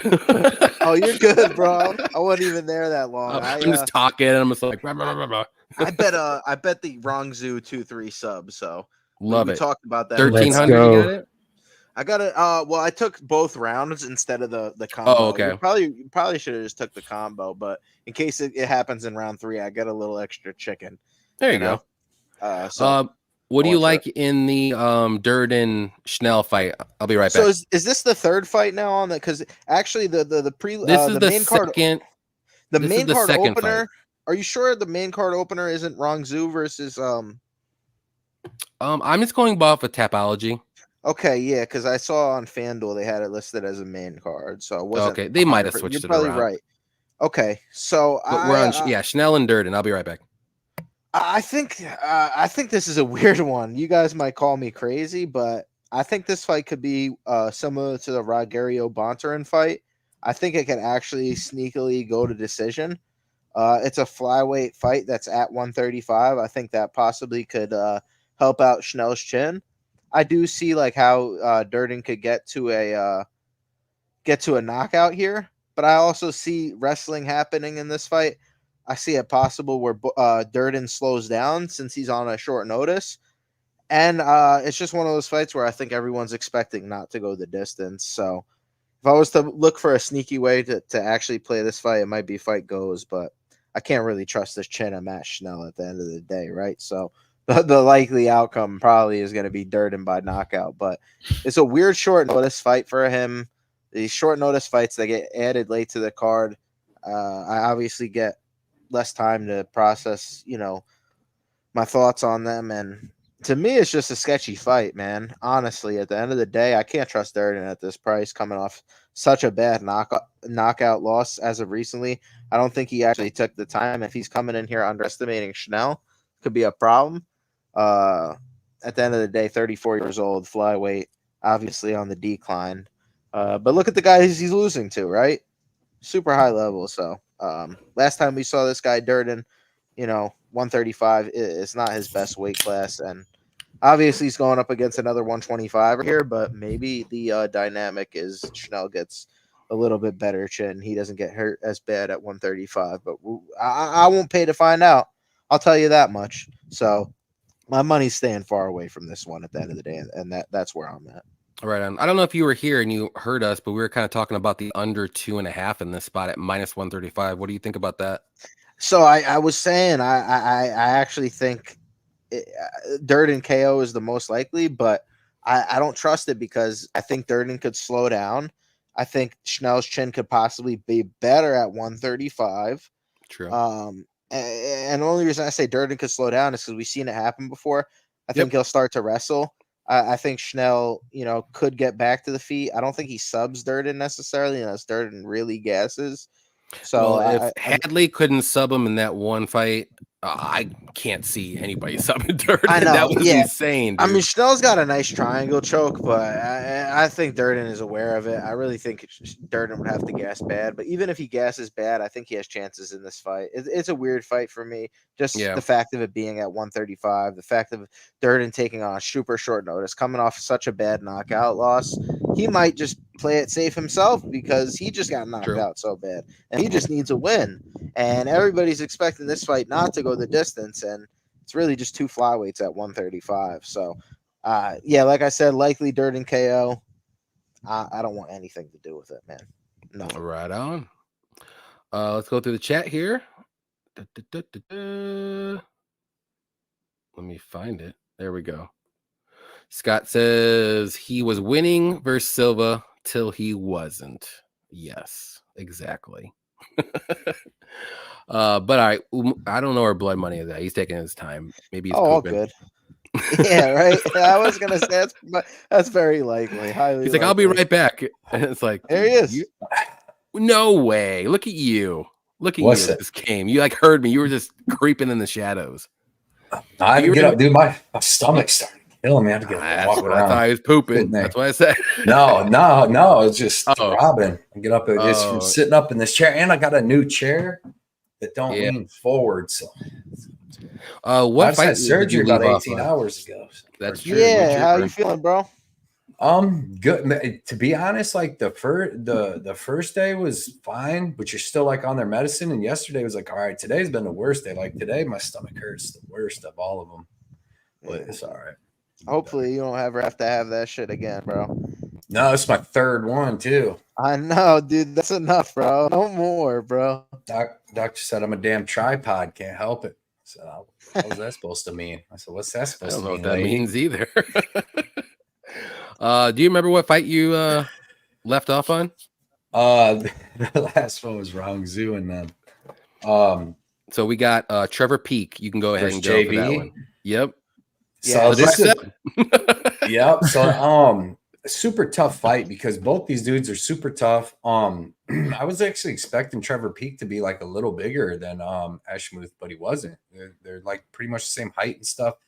I don't know. I just feel like in this fight, where Trevor Peak in the small cage, he excels in the small cage better than the big cage. So against Charlie Murphy, or not Charlie Murphy, Charlie Camby. I love Charlie Murphy. I wish he fought Charlie Murphy.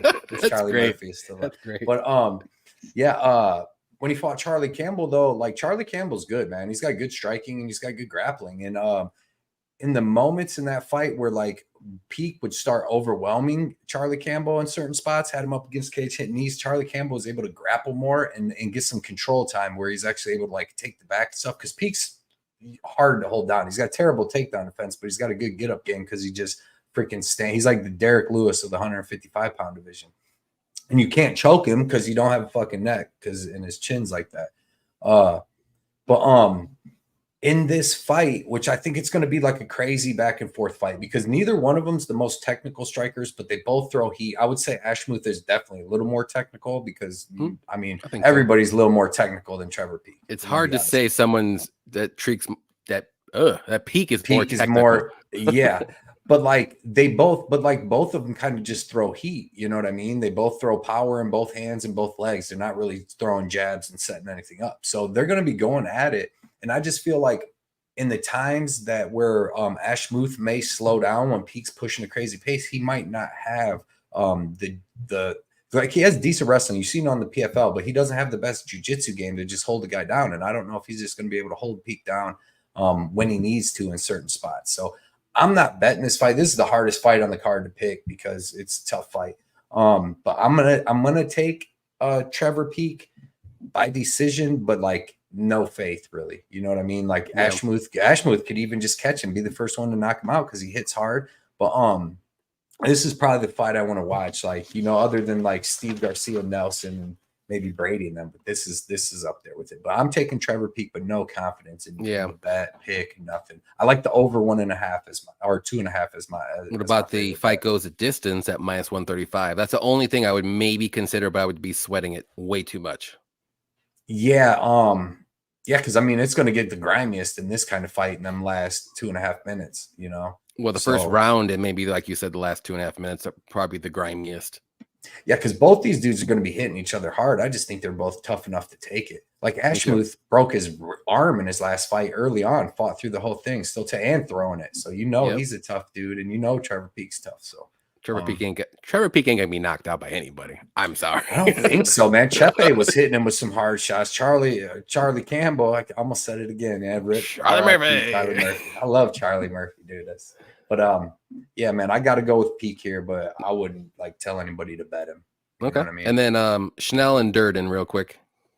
Dude, that's a tough fight, man, because you got Durden on short notice who kind of, I mean, I'm not going to say he slows down, but dude, he like slows down, you know what I mean? In some of his fights he did against Bruno Silva, came out super hard. And then like the last takedown he got in the second round when Silva got up, he was gassed. And that's why he ended up getting knocked out. But then you got short notice. Then you got Matt Schnell, who's going to carry more durability at 135. That's just a fact. He's a bigger dude. Full fight camp. It's a tough fight to call. Like, does Cody Durden come out here and just go bananas and try to knock him out like he did Bruno Silva? And he might be able to do it.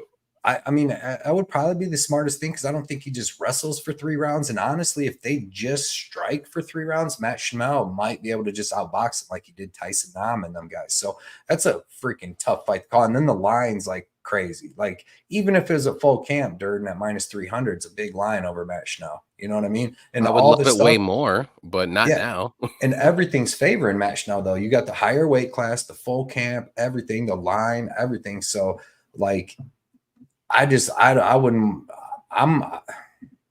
a tough fight to call. Dude. What's the line on this fight? Durden's like -300. -300. Yeah, and what's the over 2.5? Like, it's over 2.5 is like plus money. I like the under 2.5 at -135. Yeah, but what's Schnell by decision, bro? That's a sneaky one. Because does Schnell finish Durden? Like, maybe he can, but he's not, dude. Schnell, that's Schnell's biggest problem. That motherfucker will start a slugfest, dude. That motherfucker will start and lose every time. He's got 2 KO wins and like 18 wins, like, bro. And you got 5 KO losses that you plus don't 550. Start. You don't start for Schnell by decision. That's it. Yep, that's it. What? I see the under happening here. I don't think it's going the distance. Why is Schnell decision only plus 550? So they're the giving Schnell knock.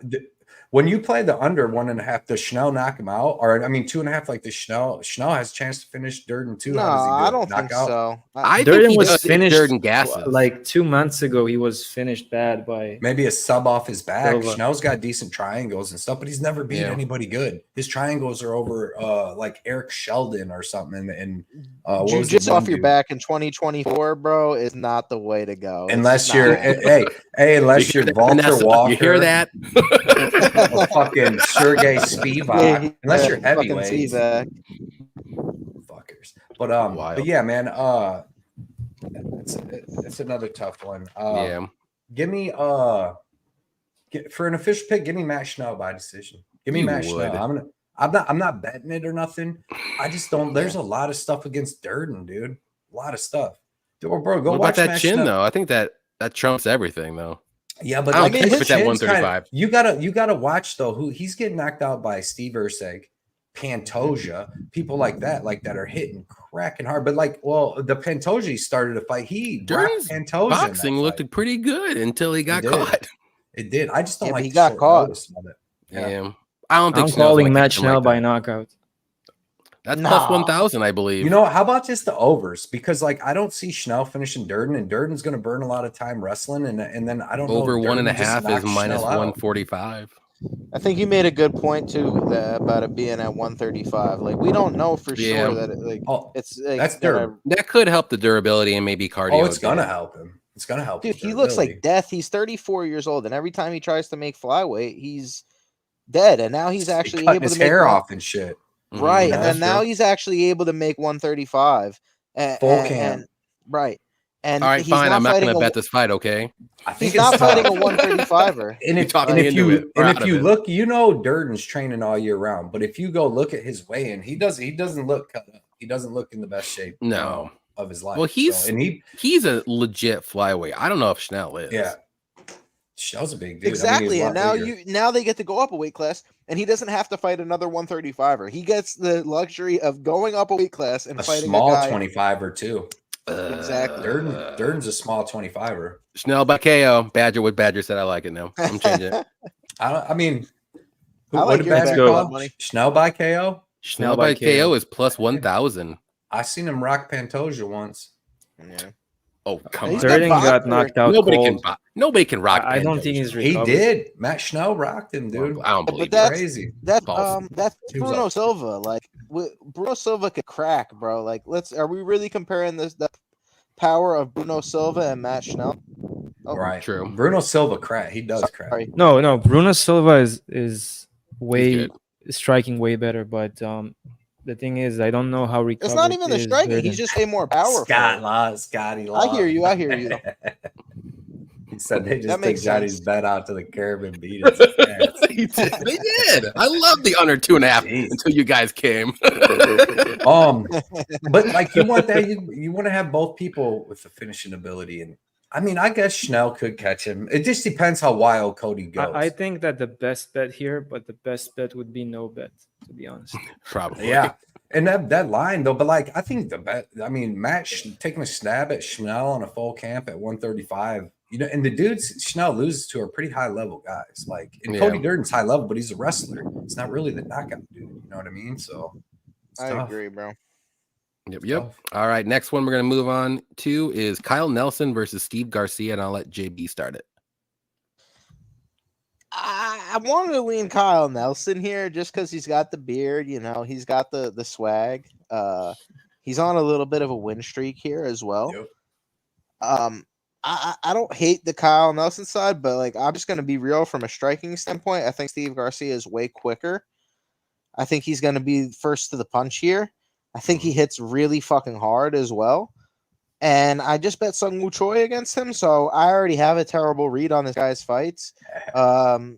Yeah, don't listen to anything I have to say about this one, but I think Steve Garcia probably gets the win early by knockout, and if not, it's a boring decision that Kyle Nelson might be able to win. But here's the thing, Kyle Nelson doesn't have the best cardio at the end of the day, so the later this fight goes, it might even favor Garcia. So avoid grappling for Garcia, stay on top here, and I don't mind it, man. I honestly would have to say lean Garcia here for the win, but I don't feel strongly about it. What about you guys? Right on. Cody. Yeah, I like Garcia here in this fight. A couple different reasons.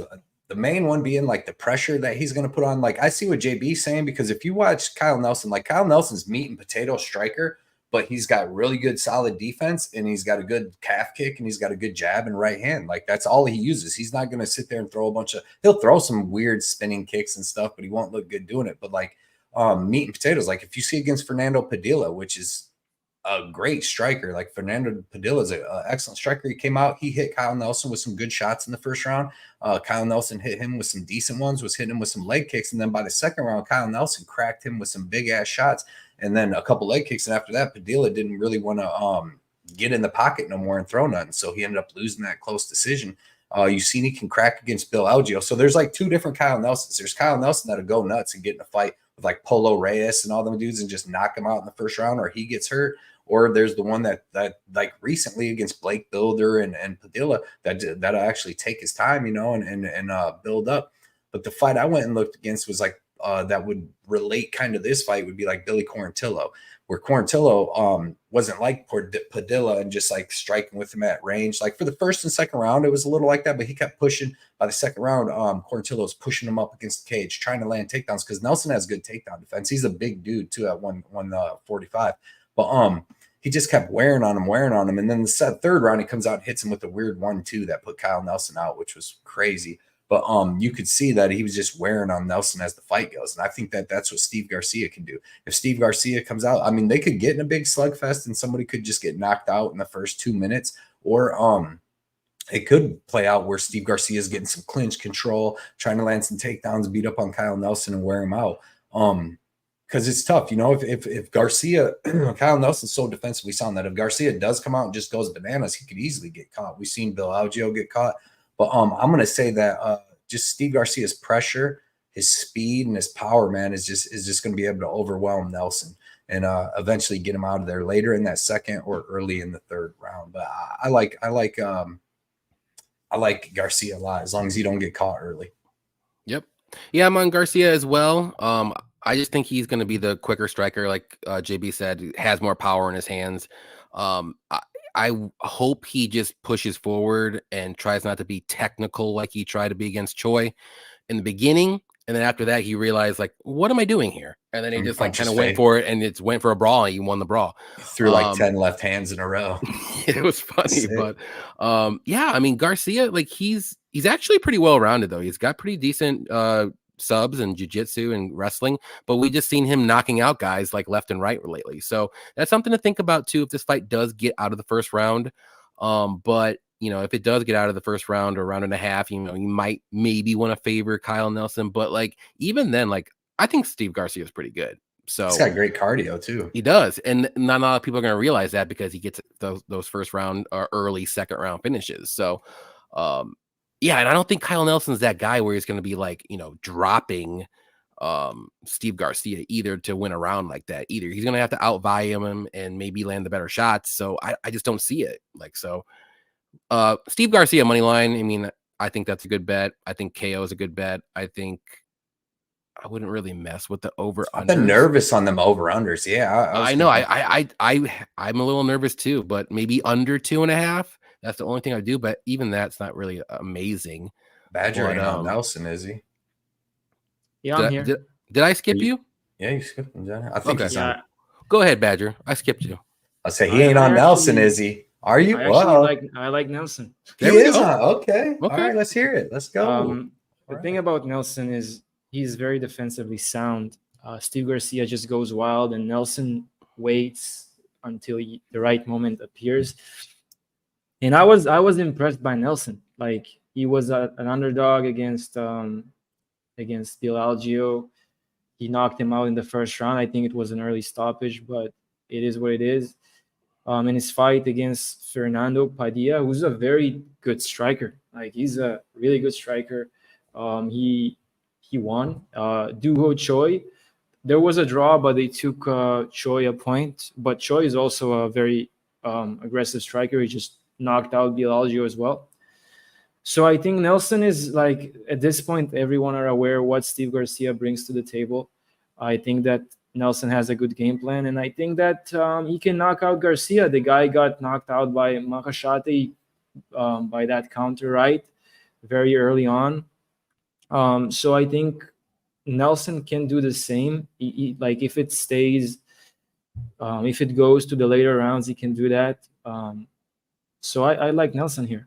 Plus money, I think I like him here, yeah. Okay. Do you think he wins a decision, or how do you think he wins? No, I think if he wins probably by knockout. Okay. But I wouldn't be surprised if it goes to a decision just because Nelson is defensively sound. But the thing is, both can be cracked. I'm not really comfortable betting on Garcia, knowing that he has no chin. the thing is, he only knocked out people super fast. We haven't really seen him being exposed to aggressiveness by other people. He just managed to overwhelm them. Other than Makashate, who managed to find his chin. So I think that Nelson is gonna be definitely be able to do that. So that's why I like. Okay. I would say that that Mahashati knocked him out at 155. I think that's his only KO loss, right? Like he's been dropped a lot, but yeah, he got back up. He's got good recoverability, except that one fight against Mahashati. Yeah, it's his only knockout. Yeah, but he has been dropped a lot. He's been dropped into like the Mahashati, Nerd and Becky. Chase Hooper didn't drop him. I mean, Chase Hooper definitely did not drop him, bro. Dude, he definitely no, he's bleeding. The Chase was bleeding. Dude, Steve Garcia absolutely ran through him, bro. I thought he cracked him though. Like, dude, Charlie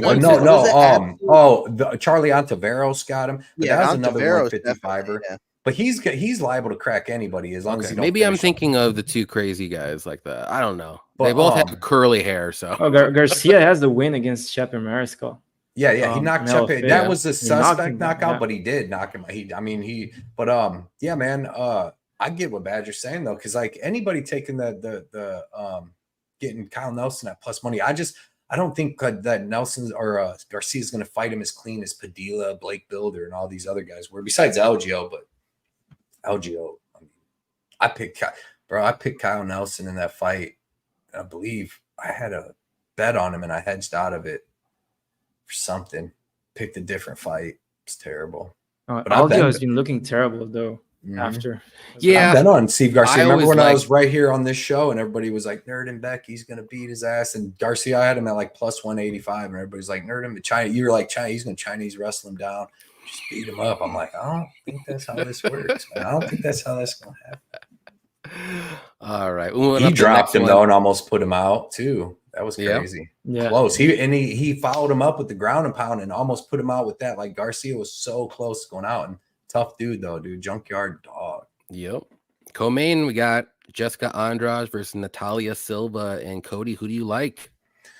So this is another. I mean, it's a tough fight. What is Jessica Andrade doing? Who's her freaking manager? She goes on a 2-fight run at 115, beats 2 top girls, Marina Rodriguez and Mackenzie Dern, and then goes back up to 125 to fight an up and coming prospect. Like, how does that make any sense? She's the Kevin Holland of the women's MMA.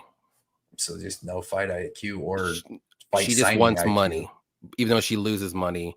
Get that title. That's how you get money. You want money, get title. But she does. She takes short notice fights. But yeah, man, I don't know why she's going back up to 125 to fight Natalia Silva here. Obviously Andrade, she's got power. She's got KO power in both hands. She's throwing heat. She's got good slams. She's seen against Rose Namajunas. But a lot of her stuff's at 115. She's got the one good win at 125 over Chukagian. Where she hit her with the body shots and stuff. But for the most part, she hasn't looked very good at 125. She's been finished in both of her losses there against Blanchfield and Shevchenko.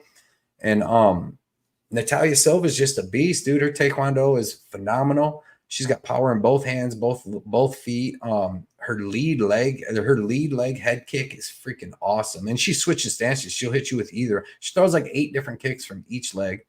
She's got excellent takedown defense. She's super mean, super tough, super good cardio, and really good counter striking. The small cage favors Andrade in this fight, honestly, because she ain't got to chase her around as much, and that gives her more of a chance to land her big shot. But I see this going down a lot like Xian Yan, where Andrade is just going to be rushing in, throwing her big shots, and Silva's going to back up and counter her and hit her with some big-ass counter shots and eventually finish her. I think Silva knocks her out at some point, just over either – especially I like it at 125. Silva being 3 inches taller with 3 inches of reach. She's going to be hitting harder, than the girls do at 115 on Andrade.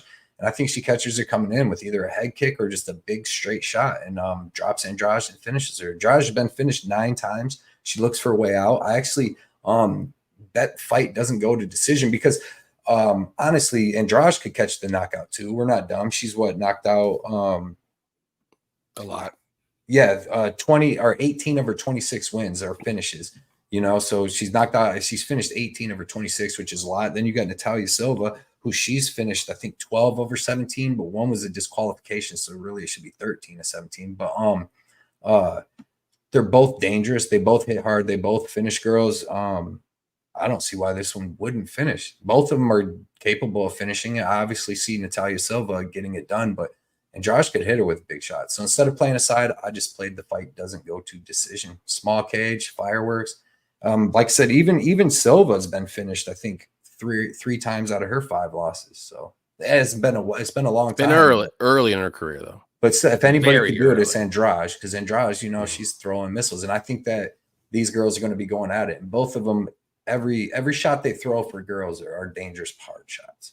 True. Badger, who do you like? Yo, my bad. Before you go, I gotta dip out, bro. I'm gonna go cool. shower Go before these fights, bro. I appreciate you guys having me on, though. Badger, Blood Money, Donnie. Yes, sir. Appreciate you having me on, bro.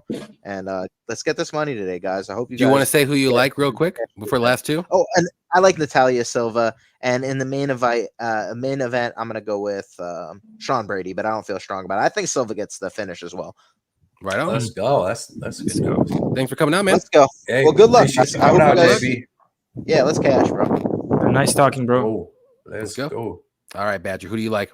I like Silva. I think that she's the way better striker. Andrade has power, but she got finished by a lot. At this point of her career, I don't know, man. I think that Silva is the better fighter. I think she can just use her striking to frustrate Andrade, possibly getting the knockout with those kicks. She has good head kicks, good spinning back kicks. I think that Silva is on the rise. She has the momentum. She's physically bigger. She's going to be the stronger girl there, in my opinion. Andrade, though, she's dangerous. I'll give it to her. She got good leg kicks, good power in her hands. I just think that Silva is way better. That's it. And yeah. I don't know though if it's gonna go to if I think this fight is gonna go the distance. She had a war Jessica Andrade had a war with Rodriguez. I don't know what you guys think about that fight. I thought that Rodriguez won. But It was very close. It was close. Yeah. I think that we can see the same thing happening only with Silva, which is being way more active, getting more volume on Andrade and getting the decision win. Right on. Yeah, I'm gonna go with Silva as well. I do think she is the better fighter. Obviously, you have to worry about Andrade's power, but like she just throws like looping overhands. Like, I mean, she can be technical a little bit if she's hunting you down, but like Silva's very good off her back foot. The small cage does favor Andrade, but like Silva is always moving. She's not going to be a stationary target for Andrade. So those overhand rights and looping shots are not going to be doing well in this fight. A lot of people forget too, like Silva's a very good grappler. We just haven't really seen it in the UFC. She's got like 5 or 6 submission wins earlier in her career. I think she can get some takedowns. If she gets in trouble, she can take down Andrade and maybe work her grappling, because we've seen Andrade off her back and it's not good. She gets finished all the time when she gets taken down. So the better striker, I think the more technical striker, obviously, is going to be Silva. You just got to worry about Andrade's power early, I would say. But like I said, if Silva's in trouble, I think she can shoot a takedown, and I think she can get it, and I think she can keep her on her back and maybe even get a submission. So the sneaky little play that I like is Silva by sub. I know it's not crazy, but it's plus 800. It was 850 for a little bit, but I still think Silva can get a finish here or win a pretty clear decision. So maybe if you want to be a little bit safe, you can do that minus 3.5 spread on Silva, which is minus 135. She needs to get a 30-27 and for one judge or get a finish. I think that could happen pretty good. So if you want to cut down that minus, well, it's 270 now, it was 300. So some money is coming in on Andrade, but no, give me Silva to win here. I think she wins this one at like 7 or 8 out of 10 times for sure. Like it just be like a fluke, not a fluke, but like an early knockout by Andrade is the only way I think she's going to win. Let's see. Zach says Nelson's live. I think he can be live, especially the longer the fight goes. Never got a Kyle Nelson fight correct in my life. will today change that? Well, are you on Nelson or not? We'll find out. I was there live for Schnell versus Sue, and That would have been sick. be I had crazy. Medarji in that fight too, bro. I was sick. I mean, how can you not? Let's be honest. UFC casual, what's up, man? Burns is an over the hill jiu-jitsu nerd. Brady sleeps him early. That would be wild. That would be wild. Bananas. Wild. That would be. If Brady can submit Burns, I think it's like I will give that him might be the applause. opposite though. Besides the over the hill, I don't know. It's such a good fight. Dude, it's such a good fight. We'll get there. Dirty Radger guy, what's up? I'd go Silva decision. You got to play it to play it a bit safe with Andrade. Yeah, maybe round 3 decision. I think it's like minus 135 or so. It's not too bad, or minus 150. But last fight, we got the main event. Andrade gets finished in all of it. She fished 9 times. I know. I'm telling you, I think Silva's by sub. It's like her thing. Silva by subs live, man. I'm telling you, I think it's gonna happen. Burns versus Sean Brady, and we'll do Badger. Who do you like here? Man, I like Brady. I think that the loss he had to Bilal was really good for him. I heard some of his interviews, and he was really talking about how he overtrained and how he just been hurting himself more than helping himself while overtraining. And the thing is also, when you look at the Bilal fight, this happened in the desert. I think it was in somewhere in the desert, and he went there like super late. So what happened is he didn't get adjusted to that specific place, and obviously that affected him physically, which helped Bilal, who was there for I think over a month. Abu Dhabi. Yeah, so man, I think that Brady is just a younger up and comer. I wasn't impressed by Burns in his fight against JDM. He couldn't get the finish, although he got in his back. And man, I don't know, like age is playing a role here. You also see Burns going on those podcasts, doing so many other things. I don't know where his focus is. He's talking about him wanting to go back to grappling and all that. So there's just too many red flags. On the other hand, Brady, man, he looks improved in his fight that he had against what's his name? His last fight. Kevin Gastelum. Yeah, man. I had Gastelum there. What a terrible choice. He completely dominated Gastelum. Me too. I just don't think that he was a dog. Yeah, he was the dog. Yeah, Gaston was the favorite. I just I think that Burns' best days are over, and he's on the decline. And I think that Brady is gonna get him here. I think that he's gonna win by decision, though. I don't see him finishing Burns. Yeah, but I'm getting Brady to win. Right. Yeah, this is going to be a close fight. But what I keep going back to is this fight is a 5-round fight. Like Brady's never been to 5 rounds before. Burns isn't some kind of scrub. Like he's been finished by, Jack Della in his last fight. He was looking good until he got finished there, I will say. Sure. And, the Bilal Muhammad fight, he hurt his shoulder early in the first round and he was surviving and went to decision. And these are all 3-round fights. Like he's fighting the better competition 100%. He's beating the guys that he should, and he's losing the guys that, he could have had a chance of winning, but maybe he just didn't get over the hump. But this is a good test for Brady. This is a good test for Burns. I think this is a great fight, but I just keep coming back to like, this is a 5-round fight. If this fight extends into rounds 4 and 5, like what's going to happen? Is Brady going to slow down? We've seen Brady slow down in some of these fights before. If I remember correctly, one fight was it against Chiesa? He slowed down a little bit. Yeah, he was about to get finished in the third. That's not good, man. And like Burns is no joke on the mat. Like this guy's a high-level black belt as well. I'm not saying Brady can't finish him, but I have to see it. Like Burns has never been finished in his career by submission. And if Brady can do it, then he's freaking legit on the mat. Like I'm not saying 800. Yeah, Well, plus 800. But Brady's legit on the mat. I know he is. But Like, if you're gonna sub Burns, then I'm gonna say, yeah, you are legit. Like, but I have to see it to believe it. So on the feet, though, I do favor Burns ever so slightly. Like, I think he's gonna land the more powerful shots, and maybe he gets hit a little bit more. But I don't know, man. Like, this is a very close fight, and a very close fight with 5 rounds, who has 5-round potential, who's fought the better competition.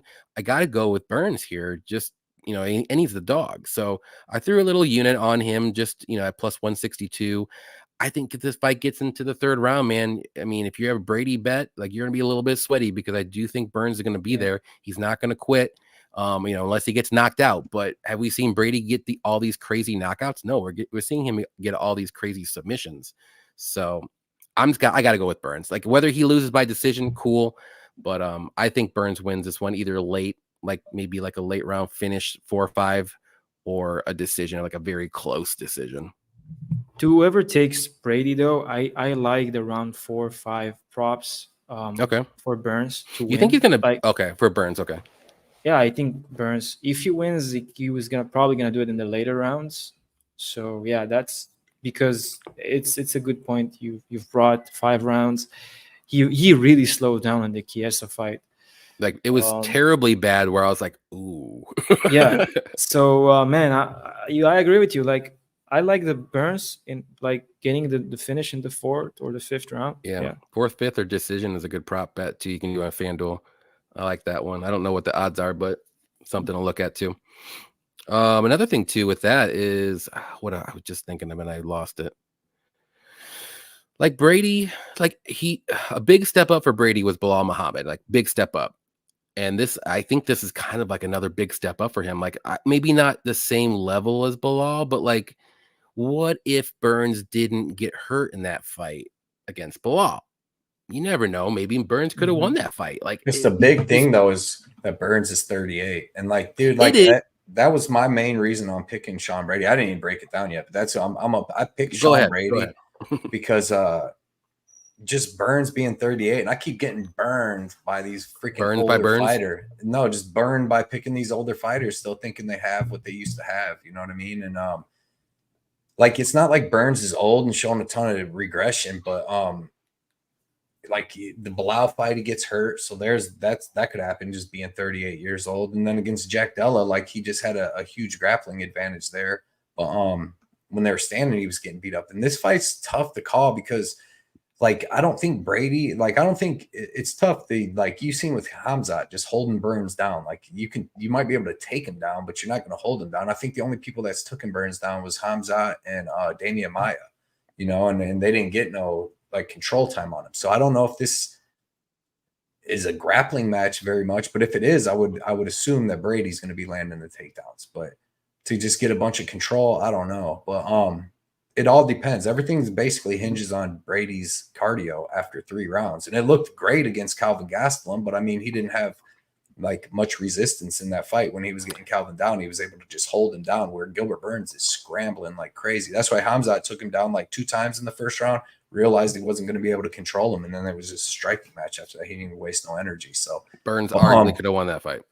Yeah, for sure. But it's like, it's just tough because it's like I said, Burns is 38. He hasn't, I mean, he didn't look bad against JDM, but he didn't look great. He was just landed some takedowns, got a little control time. But JDM, we've seen like Basil Hafez, like, he doesn't have good wrestling and defensive wrestling. So, well, do you think Brady's striking is better than Burns, or do you think it's on par? I think it's about the same, because if you watch Brady versus Muhammad in their fight, Brady won the first round of striking. And then the second round, it was really close. He just got caught with a big shot. I don't even know if he necessarily was gassing out. Bilal was putting crazy pressure on him. Bilal hit him with a big shot and then just kept hitting him with the pillow hands. He didn't actually drop him, but he just overwhelmed him. We know Bilal's got that crazy cardio, how he pushes like that. But like, Sean outstruck Bilal in the first round. And before Gilbert Burns got hurt by Bilal in their fight, on Bilal coming in on 2 weeks' notice, Bilal was outstriking Burns like pretty easily, even in the first round. Yeah, but I don't think he hurt it in the first round though. Like early, I don't know. He was throwing. It wasn't. I mean, I think it was later in the first round, but rounds 2 and 3, he had a hurt shoulder for sure.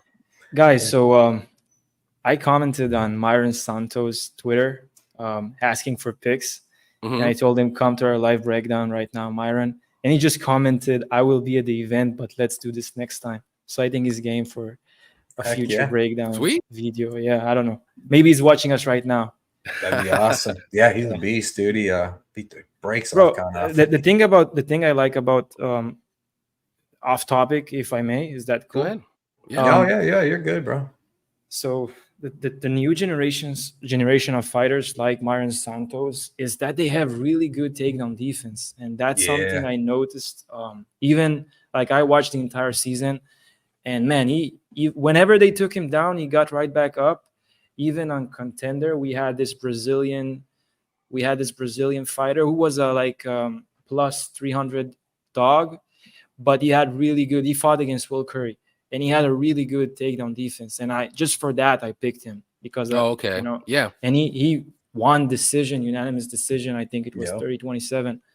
So man, this new generation of fighters coming with really good takedown defense. You see that also, man. I don't know if you guys watch PFL. There is this guy there called Shamil Mosayev. Yeah, bro, I've never seen such good takedown defense. Yeah, and then he can strike too.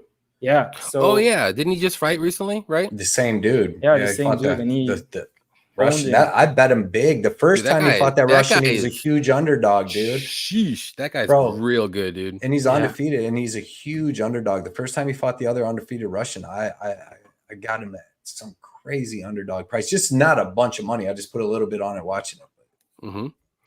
I saw Santos against Daniel Argueta at LFA. I think I actually bought this hat there. I didn't, know who he was, but he just couldn't get anything going. He was super young. I think he was like 21 or 22 at the time. But yeah, Argueta was just spamming takedowns. So he definitely worked on his takedown defense for sure after that fight, I'm sure. Yeah, he looks good, man. Marlon Santos, shout out to him. But yeah, that's all we got here. The fights are about ready to start. I'm looking up right now. They're showing little previews and stuff. So appreciate everybody showing up, hanging out with us in the chat. MMA Badger, let everybody know where they can find you. And if you got anything going on, like on YouTube or something, let them know all that good stuff too. Yeah, you can find me on both on Twitter and YouTube at Badger Bets MMA. You can follow me there. Guys, thanks for having me. It was a pleasure. No problem. Yeah, so definitely check out Badger MMA. His link is below in the description. So go ahead, check that out, follow him and stuff. And Cody, you want to say something as well? Yeah, no, just shout out to everybody that come and hang out in the chat, man. That's what this is for. Just the talk. I mean, we've done a couple shows. We like to get a newer people on here and help their channels and help ours. And Badger Bets and JB, man, are two great guys. So definitely check out all their stuff. And like I said, man, I'm just happy that everybody comes and hangs out in the chat. We got a ton of sharp cappers in the chat. If you guys are in the chat and you cappers, you're doing your stuff, man, we'll try to get you on a show coming up. But shout out Bunny Hunter too for supporting the show and getting engaged, man. That's awesome. He's been here since the beginning. So day one. Shout out Bunny Hunter. Yeah. Let's go. So and a lot of people, everybody, man. Shout out Dev, SK, JR Smooth, everybody that came out, UFC Casual, dude. Just Zach, my boy Zach Fairfax, man.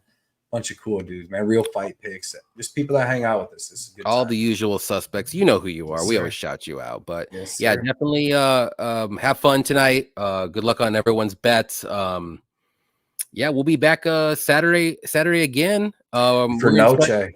Big show. We're gonna start doing some early Saturday shows again. Cody has some time off, so we're gonna take advantage of that, and we're gonna start doing this again. And we got something big coming up too here in the next couple weeks. Yes, we do. We just got to figure out how and when. Yes, but everybody's going to love it. We got something big coming. It's going to be fun for everyone. Let's go. All right. Take care, guys. Hit that like button if you didn't before you leave. Hit it real quick, and then you can go. It's fine because I'm out of here. So take care. Good luck, and let's catch